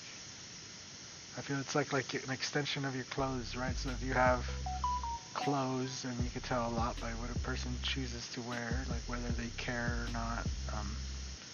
I, for the most part, don't care. So like if you live where I live, Sometimes you'll catch me walking around in sweats at Walmart, whatever. I don't really like. I'm not there to impress anybody or anything. I'm just trying to be comfortable throughout the day and get my work done. Now that summer's coming, I wear a lot of shorts and stuff. But like I said, I don't have an image to maintain, so I don't really care. What I wear is clean, and that's all that matters to me. But I know some people, it matters a lot to them, so I'm just saying you can tell a lot by what people choose to wear, what they have, what designs they have on, you know? That's kind of the main focus. And yeah. So I feel like it's like clothes, right? If you don't have, like I don't know. Like I feel like you pick out your clothes, why don't you pick out your color of your car? Like why don't you have, like it's just a cool form of expression.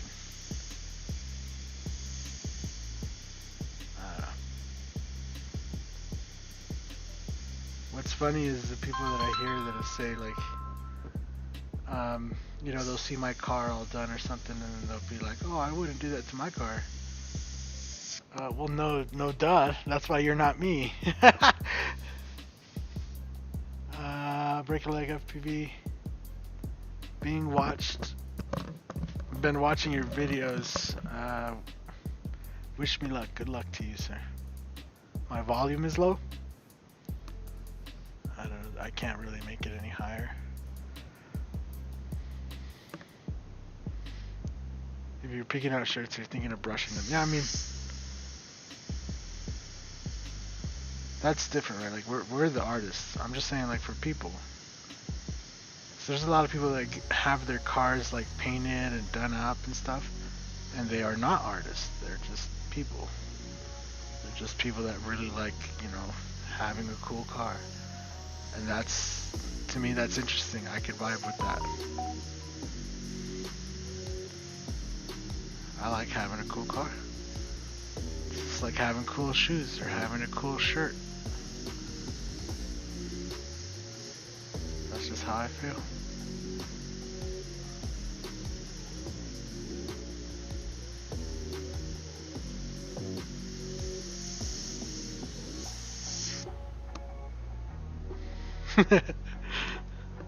Is that weird? I don't know if that's weird. Oh man, I feel like I gotta get off this bench. Ugh.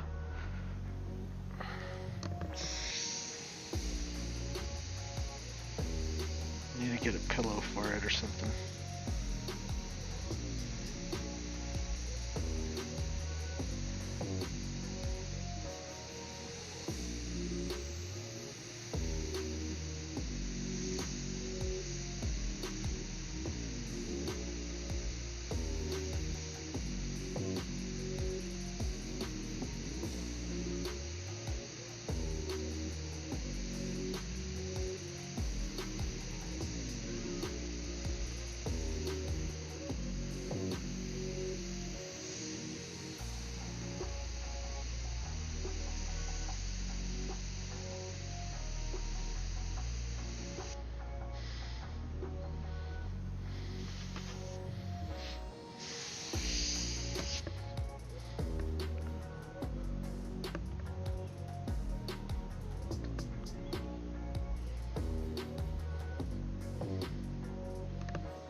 Long periods is good on your back.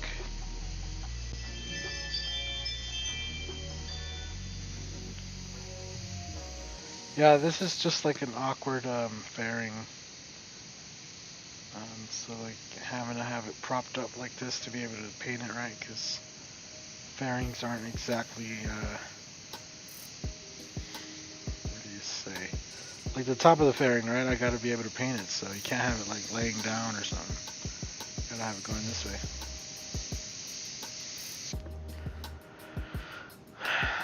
And I've talked about positioning before too. I've seen a lot of artists that try to work down on a table, right, that's flat like this, right, and they're trying to put their airbrush like this.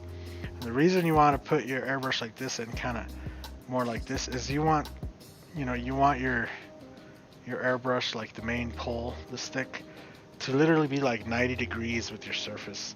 So like when I'm painting like this, it's like at 90 degrees with where I'm painting.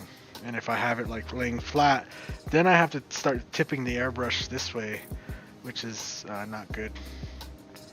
So you always want to kind of prop it up, or you want to have an easel, it saves your back, it'll save your hand too from not having to have it all like weird. And you can kind of just have it in a more comfortable position.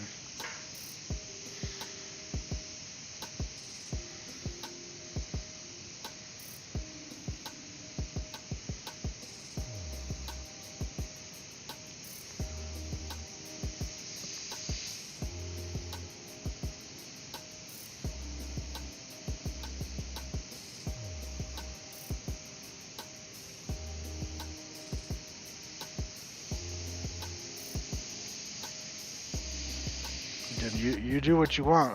I'm giving you, I'm just giving you advice. It's recommended you have a kind of good 90-degree angle with it. If you kind of start spraying like this, or even if your airbrush is like sideways like this, obviously your results are gonna look really different. You're gonna have a harder time making nice fine lines. It's just not designed to be worked that way. It's designed to be worked with the surface. Straight on with the surface.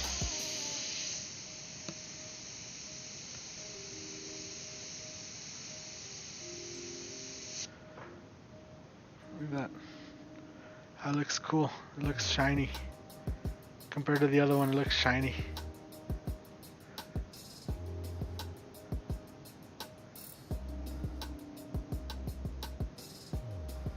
Alright, now let's focus on this other one.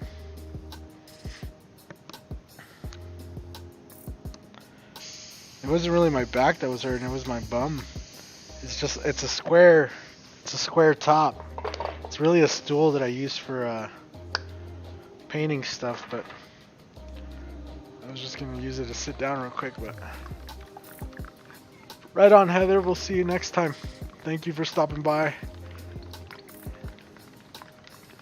We're almost done anyway. I'm just gonna finish up this white. I might hit a little black. I'm actually just kind of liking the way it looks like this. And then I know once we lay clear, the clear is really gonna deepen even more because this blue that's on here is really deep. So once we lay some clear, it's gonna even get deeper and more clean. Just loading up more opaque white.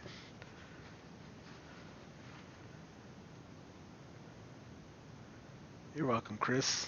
I don't know why you're saying thanks. Oh, till next time, you're leaving too? Those revolvers are sick. Yeah, they look pretty good. So this guy, the way we came up with this design, he actually has a bandana, right? That has a picture like this, not exactly like this. It's just kind of a black and white graphic. Just like you see on shirts and stuff. But he has a bandana on it. And he sent me a picture of it, and my whole idea was like, oh, I could probably just find this bandana for sale and look at the design. I looked everywhere for this design and could not find this, the way this is exactly sitting. I even just tried to look like skull and guns, just try to find it. I couldn't find it, so I just ended up having to make it, and yeah, it turned out exactly like the one. I forget what I was trying to, oh, the music, but it restarted. Never mind.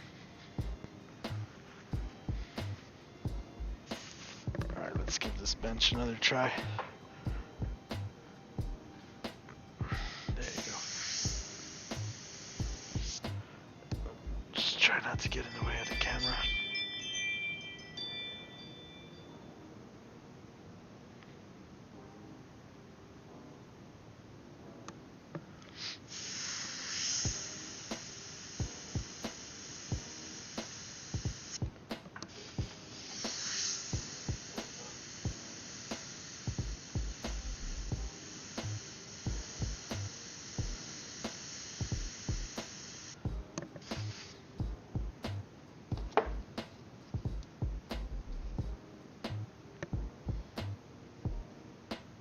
So when you get the dry tip off, even just a little bit, man, it'll just make it really hard to get fine lines. But once you get that dry tip off like this, it's so nice. It's a constant battle with dry tip. And there's really nothing you can do about it. Every paint is gonna have dry tip, every airbrush, every needle. It's a literal byproduct of having to spray paint with air. Some of it's gonna dry. Like quick.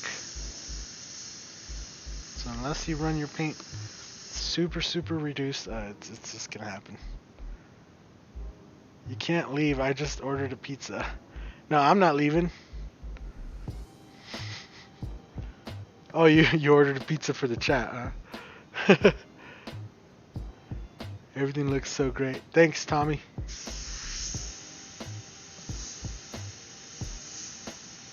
Just a little bit of practice, that's all it is. Just a little bit.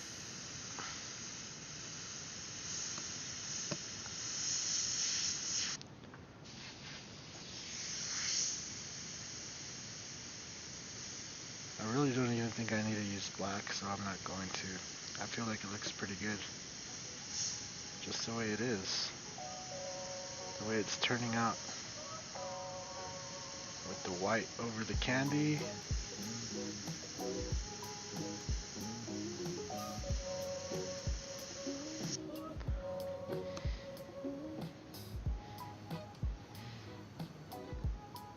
Yeah, we're using Createx.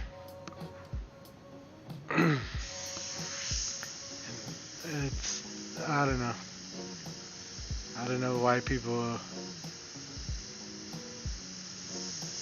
hang on the water-based. Cause yeah. Createx paint is water-based the same way Coca-Cola is water-based. Sure, there's water in it. No doubt. Especially the wicked lines, you know. Water-based. I like it.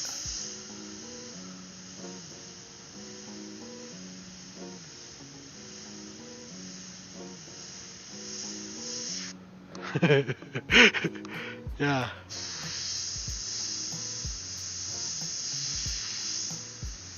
So I wouldn't get hung up on that whole water-based and urethane-based things. Because I think at the end of the day, Createx has made an amazing formula, and they have like their resin. It's really you're spraying like an acrylic resin. You know, so it works great. It's amazing, and yeah, that's all I could say. They just keep innovating, man. Back then it was like use Createx 'cause like you want it to last, you want to spray shirts and you want it to stick. You know, you heat press the Createx in, it was great. Now it's like a legit thing. Like you can use Createx not only because it's great paint, but like look at all the line of products. There's nothing you can't do with it. It's kind of hard to just not be like go with Createx because no matter what you need to paint with an airbrush, like for sure they have a specific line. You know, available. I don't know. You got a respirator, but I don't know if you need it. So it depends on what you're spraying, right? So in here, we have the windows open right now. It's a really nice day. And I'm kind of spraying really fine. Right? Like I'm not making big, huge clouds. Like I'm spraying really fine little strokes. There's very little overspray. Like I'm trying not to get overspray on anything. Obviously we're trying to work really fine and clean. So in that situation you're probably fine. If you're just learning and you're going to be pulling back on that trigger and you're going to be trying, you know, I might recommend wearing a respirator. It just depends on how much paint you plan to be spraying. If you, yeah, definitely with an airbrush you can make big clouds if you're not careful. Like even when we sprayed shirts, like very common of just all of a sudden there's a big, huge cloud, especially if you get a black shirt. It'd be a huge cloud of white just, you know, surrounding you. But most of the time when I'm spraying shirts and stuff, I'm outside. Outside in the good old wind.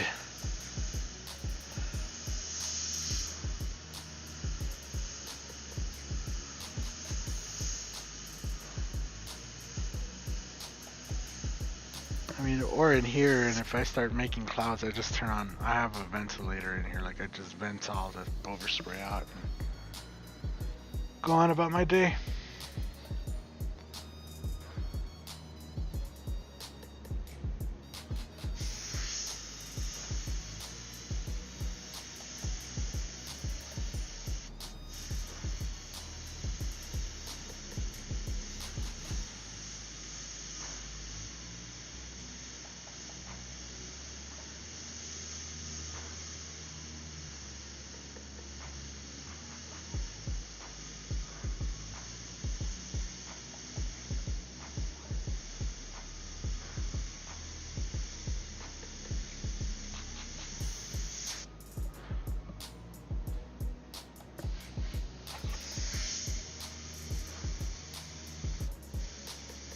If anything, I think I'm going to come back in with a little bit of gray on these guns, just to make them a little bit sharper, make them pop in a little more.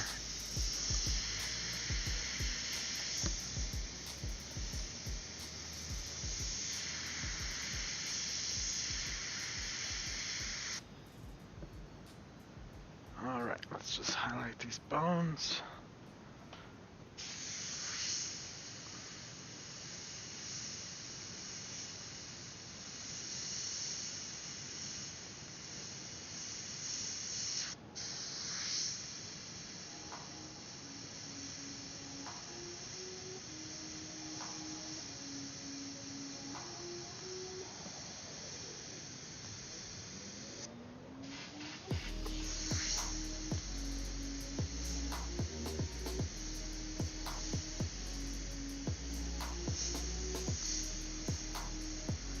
What was I talking about? Oh, my car wheels. I'm so excited for my car wheels. I've been saving for a while for those. And then had all this, you know, the stimulus hit. Everybody got their stimulus, and then all the work started coming in. And yeah. Now we have, like, I don't even know what to do. I got this one to paint, and there's another one waiting, and we're going to be bringing a vehicle in tomorrow. Work, busy, just very good.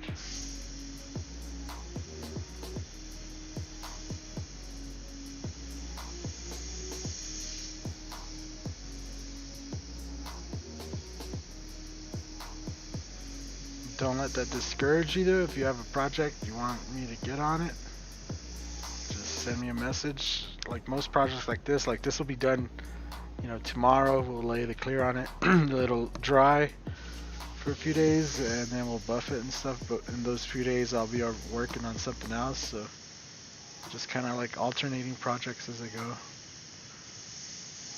Stuff gets pushed out the door pretty quick around here. Most turnarounds is within 2 weeks. So if you're interested in something, just let me know.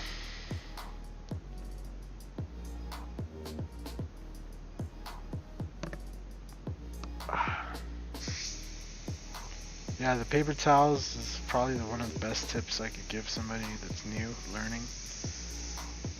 So you're gonna go through a lot of canvases or shirts or whatever.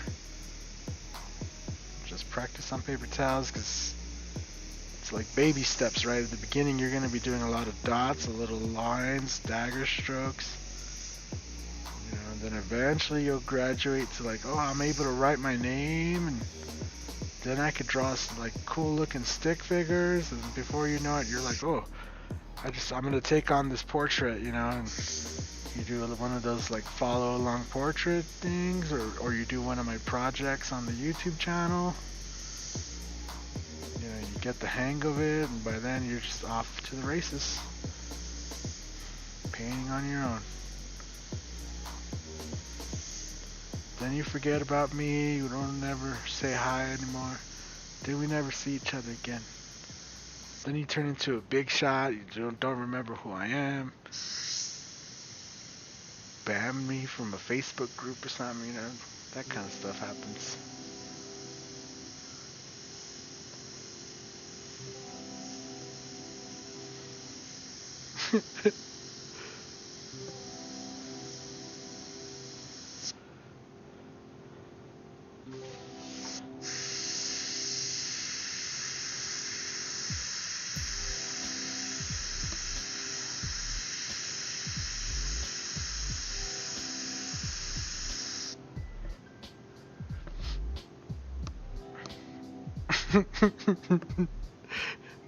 Please don't cry now. I'm not gonna cry. What the fuck?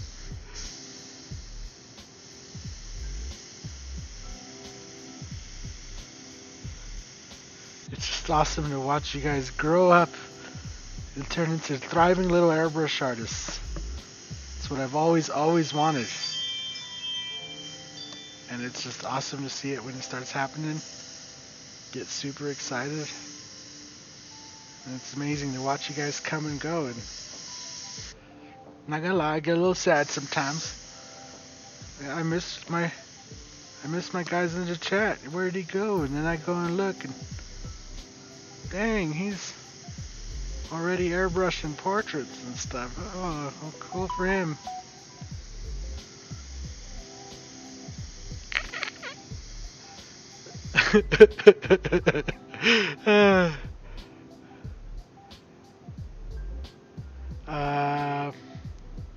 You're considering art classes. I mean, if you could get art instruction, even if it's not airbrush, the same can apply. Like the same way you apply shadows to everything else, the same way, you know, it helps. I took, you know, all the art classes I could when I was in school, so definitely helps. My art glory goes to God and you. Yeah, you know, just keep practicing, Eric. Where do you get all your stencils? I hate paying $25. So if you go to mikesbrush.com, like it is right there on the screen, I have some stencils you can buy. They're $20 a set. I try to make it worth it though, so every stencil kind of comes with multiple pieces, and yeah, I sell sets that are kind of more like use your imagination. You could use them to create special effects, but you could also use them in different ways. So yeah, like the one I used today, I used the flame kit, right? We used the flame kit to do some of this, the fire, or the smoke in the back. Then I used the skull stencil number 2 to get the initial imprint of the texture here that we used to highlight and all that with this one. You know, so it's all a little bit of something.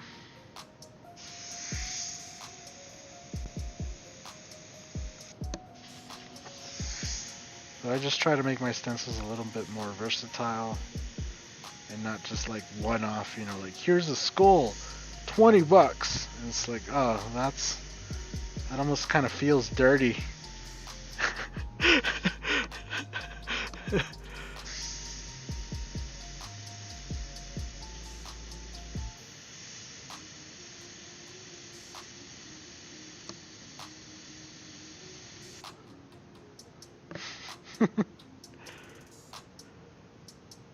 Right on. Yeah, if you buy some today, like I said, they'll probably go out Monday.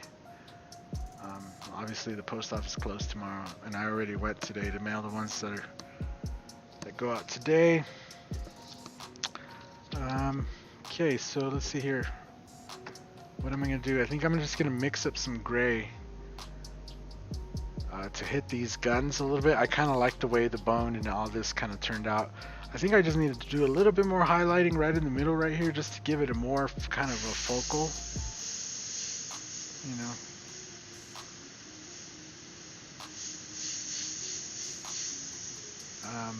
But I think other than that, I think the skull and everything I think is pretty good. The texture on it and everything looks great just the way it is. I don't want to kind of overdo it, and I know that when I spray the clear on here, this is also gets a really nice depth to it. So I think I'm just gonna leave it right here how it is. Just a little bit of highlights here. There you go. And maybe a little bit down here. There we go, a little bit.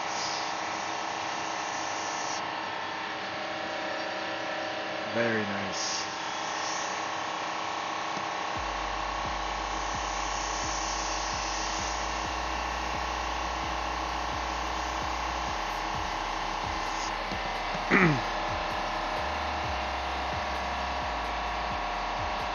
You just started out at 57 after becoming disabled and love airbrushing. Painting for myself. So that doesn't happen very often. I mean, we did a few paintings there a while back. And you see me doing this with my hands right away. Because it's like, I wish I had more time for that. So, yeah. I don't know. It really depends on what I'm feeling. What kind of the vibes I'm feeling and stuff.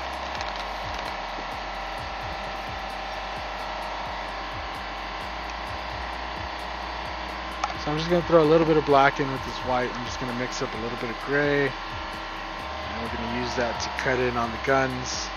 And then I'll mix up a little bit more white and I'll add the smoke. And I think that'll look pretty good. A laser sight would be cool. Yeah.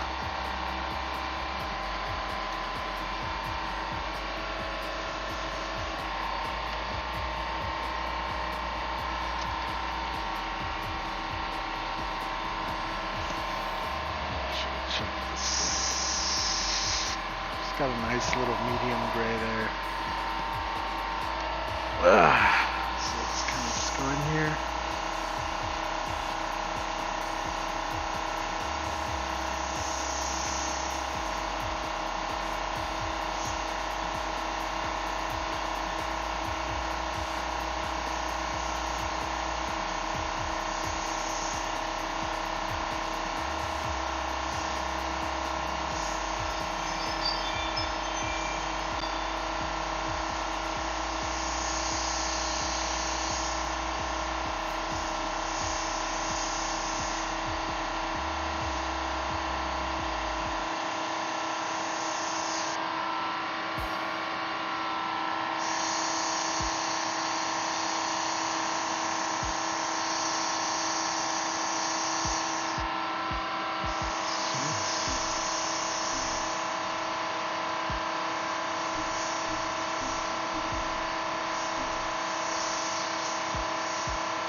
I'm not sure how loud that is on stream, but I assume it's loud because I can't hear my music. Pizza is on its way, huh? Cool, so I kind of like that.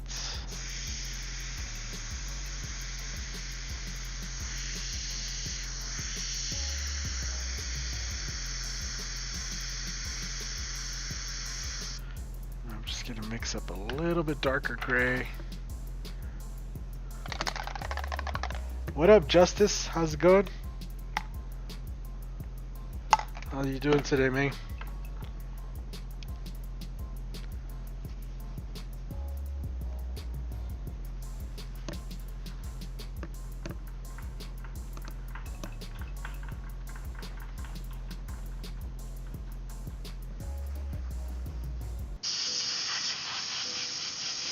Now we have a nice dark gray, so I'm just going to use this to really bring out the chrome kind of effect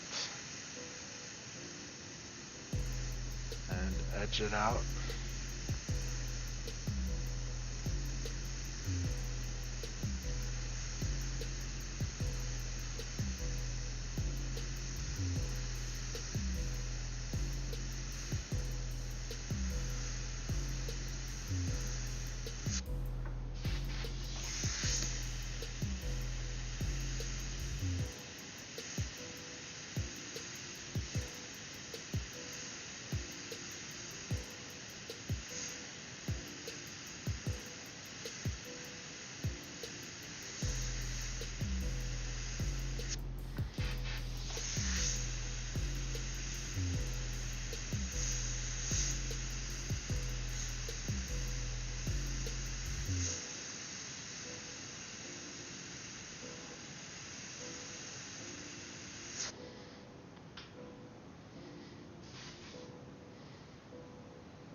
So, as they say, what it's worth is what you can charge for it. I like to be reasonable with my prices, right? So, for this particular fairing, we're charging $300. We're doing this piece here on the front and doing the pieces on the side. That includes the prep and the clear.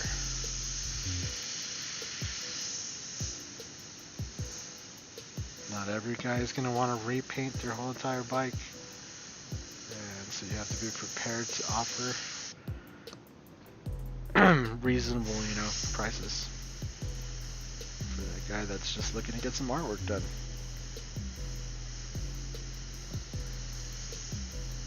But I hear prices all the time, my customers come in, that's all you're going to charge me? Like, yeah, that's more than enough. It's going to take me, maybe, 6 hours of artwork or something, and hour or two of clear and prep. Like, it's not going to really take that long.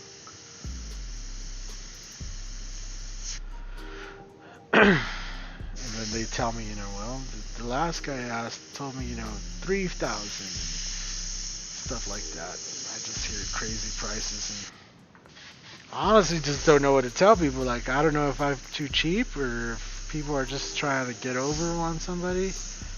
I know some artists work like that, they're just looking for that big score. Every customer's gotta be a big score. But like, when it really breaks down to materials, it just comes down to how much do you value your time.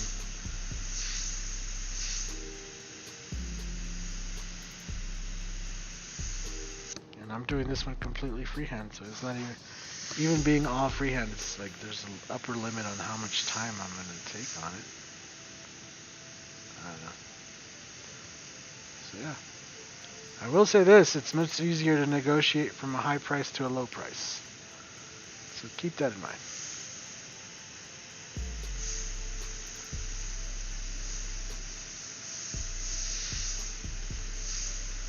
You get this design, and then we're going to put, not anything, it's nothing as detailed as this. We're just going to put some skulls, some smoke coming off on the side there. We're going to clear it up. And again, in order to give everybody a good deal, I'm clearing like multiple projects at once. Like, I have three different things at once to clear. Right, that way I don't have to mix up clear it only for this project. So you got to make it convenient and effective for yourself too.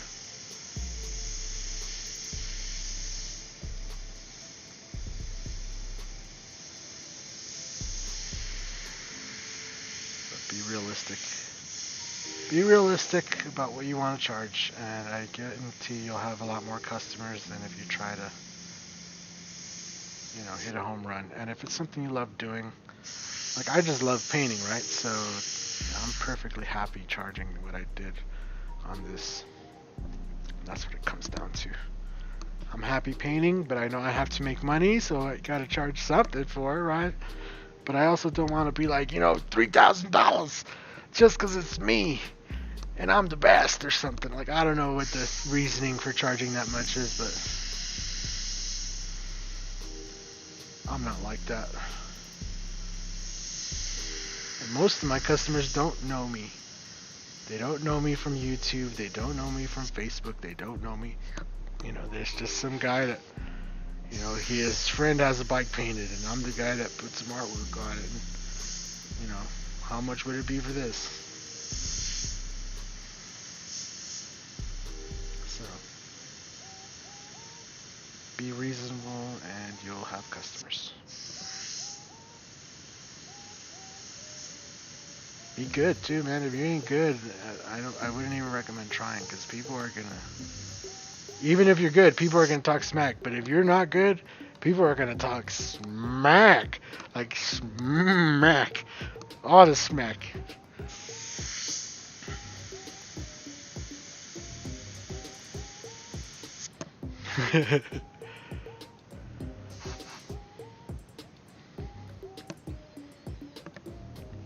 I think it depends on the artist and his or her skills.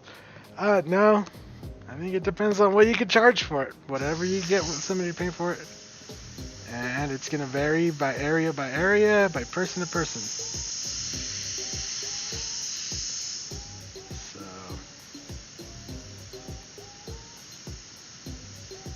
maybe in your area there's a lot of competition. There's a lot of airbrush artists. You might have to come down on the price a little bit. Be competitive. Not saying undersell yourself, but if somebody's charging 1,000, you might make a killing just charging 800. That just might be the way it works, So I feel though that usually if there's multiple artists, you do the best when you all work together. That's not always the case though. A lot of artists tend to hate my guts when I show up. I try to work with them. I try to be reasonable. But then again, if I feel like they're trying to take advantage of people with their prices and stuff, or like their prices are just unreasonable, like I'm sorry, but if I could produce it for cheaper, I'm gonna. That's just the way it goes. But at one point there were 7 airbrush artists at the Mile High Flea Market. 7 of us, all fighting for customers. There was days where all 7 of us would be busy, so it didn't really matter. We would just make sure to get spread out. Like, I liked row F, and the other Mike would stay over on row M, and Chris liked row C, but he was up high on row C. So he wasn't really that close to me. Then there was, the guy that worked with the CO2 tanks. I don't even remember his name. He liked going down into the aisles where there was no electricity and being out there. And he ran off of CO2 tanks and stuff. But we all kind of knew each other. We talked to each other. Sometimes we'd run out of paint. We'd help each other out. Hey, I'm out of red. Could you help me out with some red? Or I'm out of black. And, we all worked together. And none of us try to undercut the other, Once at that time we were charging about $10 per shirt. That's what they started at, for your name and stuff. And once we kind of set that base price, then from there it was whatever the customer wanted and whatever you could get them to pay. It's it doesn't really matter to me. If they're at your stand, they're at your stand. I can't, I'm not gonna be hey, that's my customer. No, just let's all just paint and have fun. And people would go to the one guy one week and then come over here the next week, or bring stuff that they got done over there and ask me to add on to it. It was just, there wasn't that much bad blood. But then I've been to other places where it's just or even there, some of the artists I've mentioned the guy from Florida named Randall before. And he was really aggressive with his tactics of trying to undercut us, and just in general, just kind of being a douche. Let me rinse out this gray, load up some whites, do the final layer of smoke, some little white highlights, and we'll be out of here. Come back in a couple days, we'll have another project for you guys to watch. And hopefully they just keep rolling in.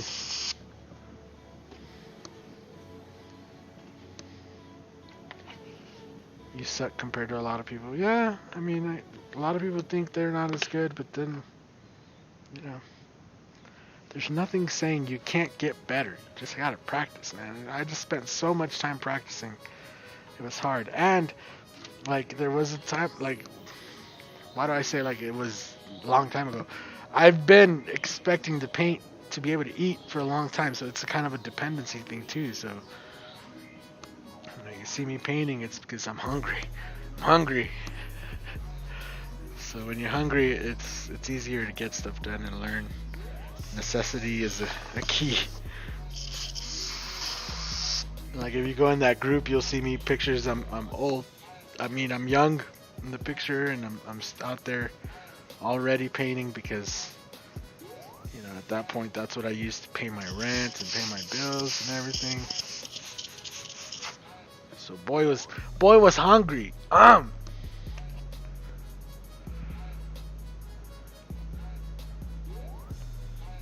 so I'm gonna load up some white.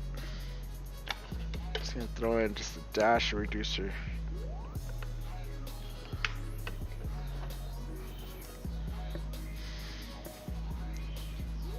You cheat and use stencils. Stencils are not cheating. Whoever told you that is, you know, doesn't understand how artwork works. Tracing, stencils, anything like that, it's kind of more of a method or a tool, you know, or a procedure or a technique than it is a cheat. There is no such thing as cheating in artwork. If at the end it gets you the result you want, that's all that matters. That's why I say there's multiple ways of doing stuff. I always recommend going and watching other artists and looking at other artists and doing all that good jazz. There's lots of us doing lots of great, you know, videos and stuff like that. So always watch somebody else. Somebody else might do it different. Also try it. You might do it different. You might find your own way that you like, you know? So... I think I get a lot of questions from people asking stuff and they just never tried it, you know?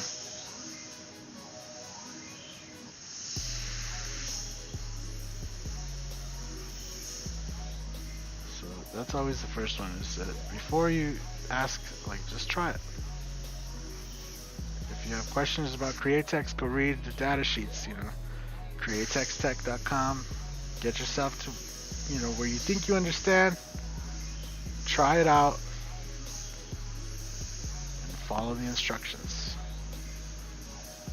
And then up to there, it's just up to your imagination, whatever you want to paint, you know? Your imagination, your skill. Your skill is kind of something you could work on, though. Your imagination is something that, I don't know. I can't help you out there. Read some books.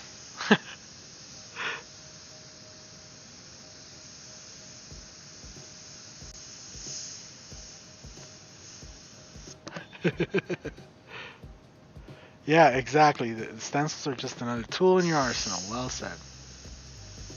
There's no such thing as cheating. Not in artwork. Everything is just a tool. So don't look at it that way, and you'll have a lot better time painting.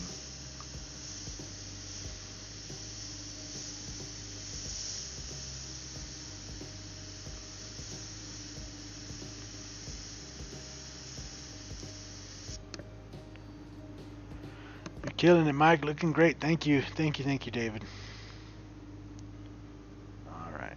I think I'm just gonna do a little bit of highlights on this. Just to make it extra sharp.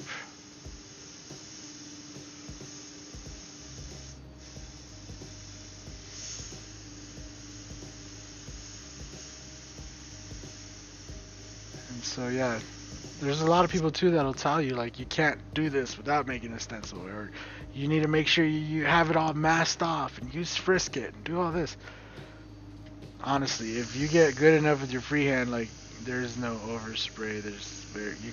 You can work with a small little dot like that, and even if you just keep a little steady rate, like look at what we've done, you know. And now like I don't even have to go back like in between these and the teeth and all that. I don't have to add any black. Like it already has the shape. It looks good. I don't know. I'm just gonna add the white smoke, and we're gonna call it. So on this particular smoke, I want some of it to go over like these arms right here, right? So just gonna make sure I come in and kind of lay it in and kind of pronunciate it pretty good. Bring it off, going this way.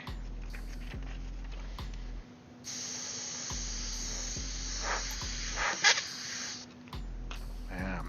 See, that looks pretty good. And the same thing on the other side, just want some of it to go over.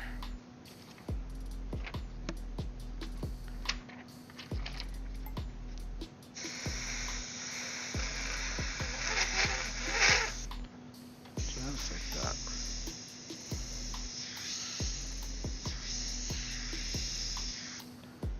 Let's see, right here we get a little froggy with it right there. Maybe come in. Put some right off the bin right here.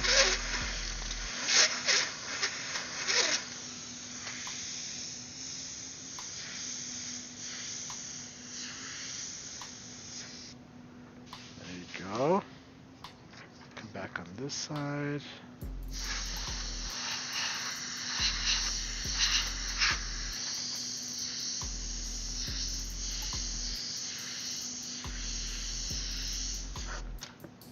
Out. Now let's put a little bit looking like it's going over his jaw, coming out of his mouth almost. A little bit out of there. Good.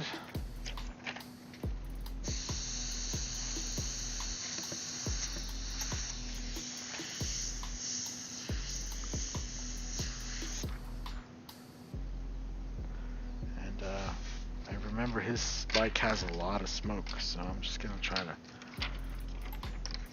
add enough that I feel like it's kind of matching the bike.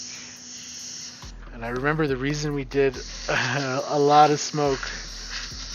Now it's all coming back. I remember. So the reason we did a lot of smoke on the bike is because he bought some saddlebags off of the internet, and when he got them. He realized the saddlebags weren't actually the color of the bike.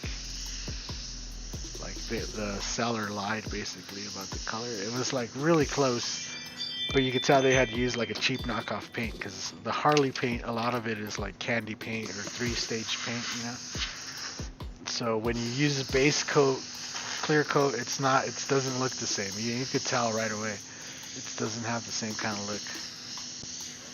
And so he was super upset, and he's like, I want the whole saddlebags covered, right? And he's like, but I only have this much. And I was like, what we could do is like use like a smoke or something, you know, and cover that. I was like, or we could repaint them to match the bike, and you know, I think you'd be happier. He's like, no, I really don't care.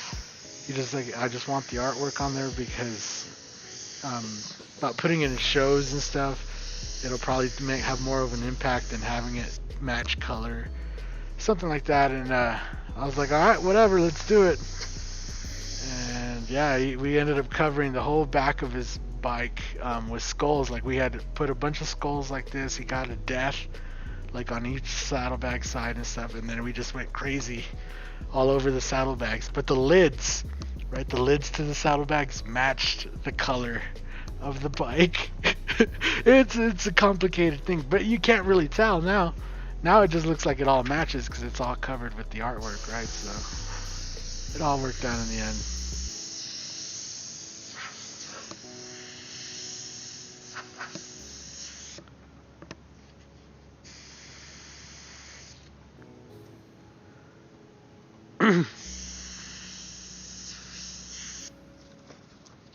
So yeah, let's make it look like there's a little bit of smoke coming out of right out of the barrels there.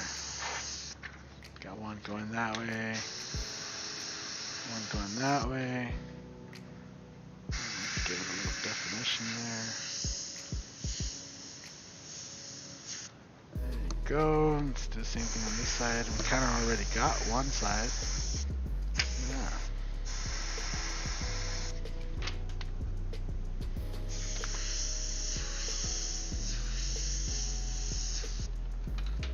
There you go.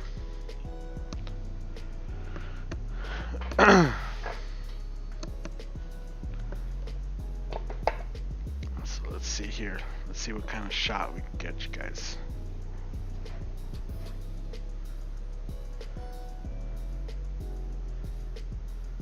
Still hard to know which camera is actually better, but that looks pretty good.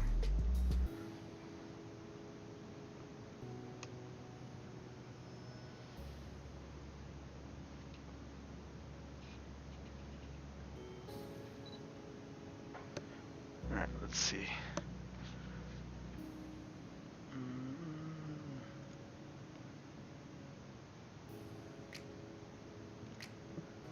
There you go.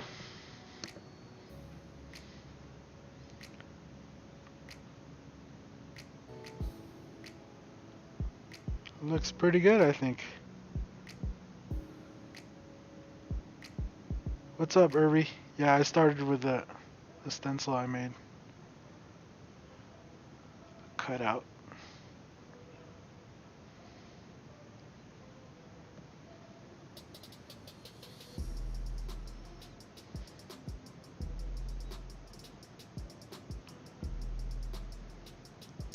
There you go. That's like the best shot right there. Oh yeah.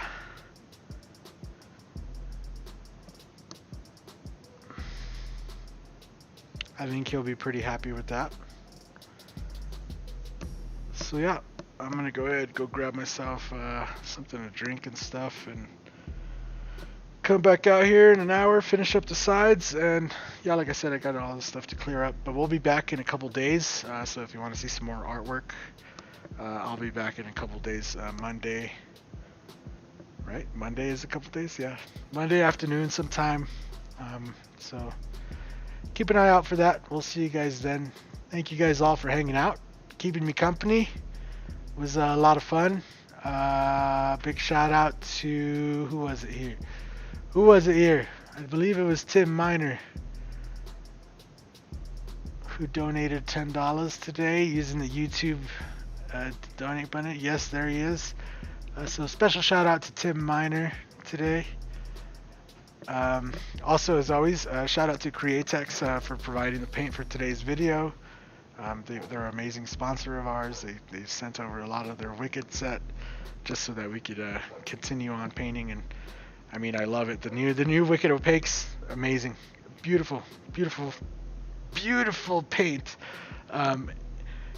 What else? Also, special shout out to Spray Gunner. So using those links in the video chat or description, helps provide you guys with better deals. It also provides kickback to the channel when you use those links and buy something, directly from Spray Gunner. Not only that, but helping out Spray Gunner. They're good peoples in the airbrush community, so make sure you go and order yourself something nice from there.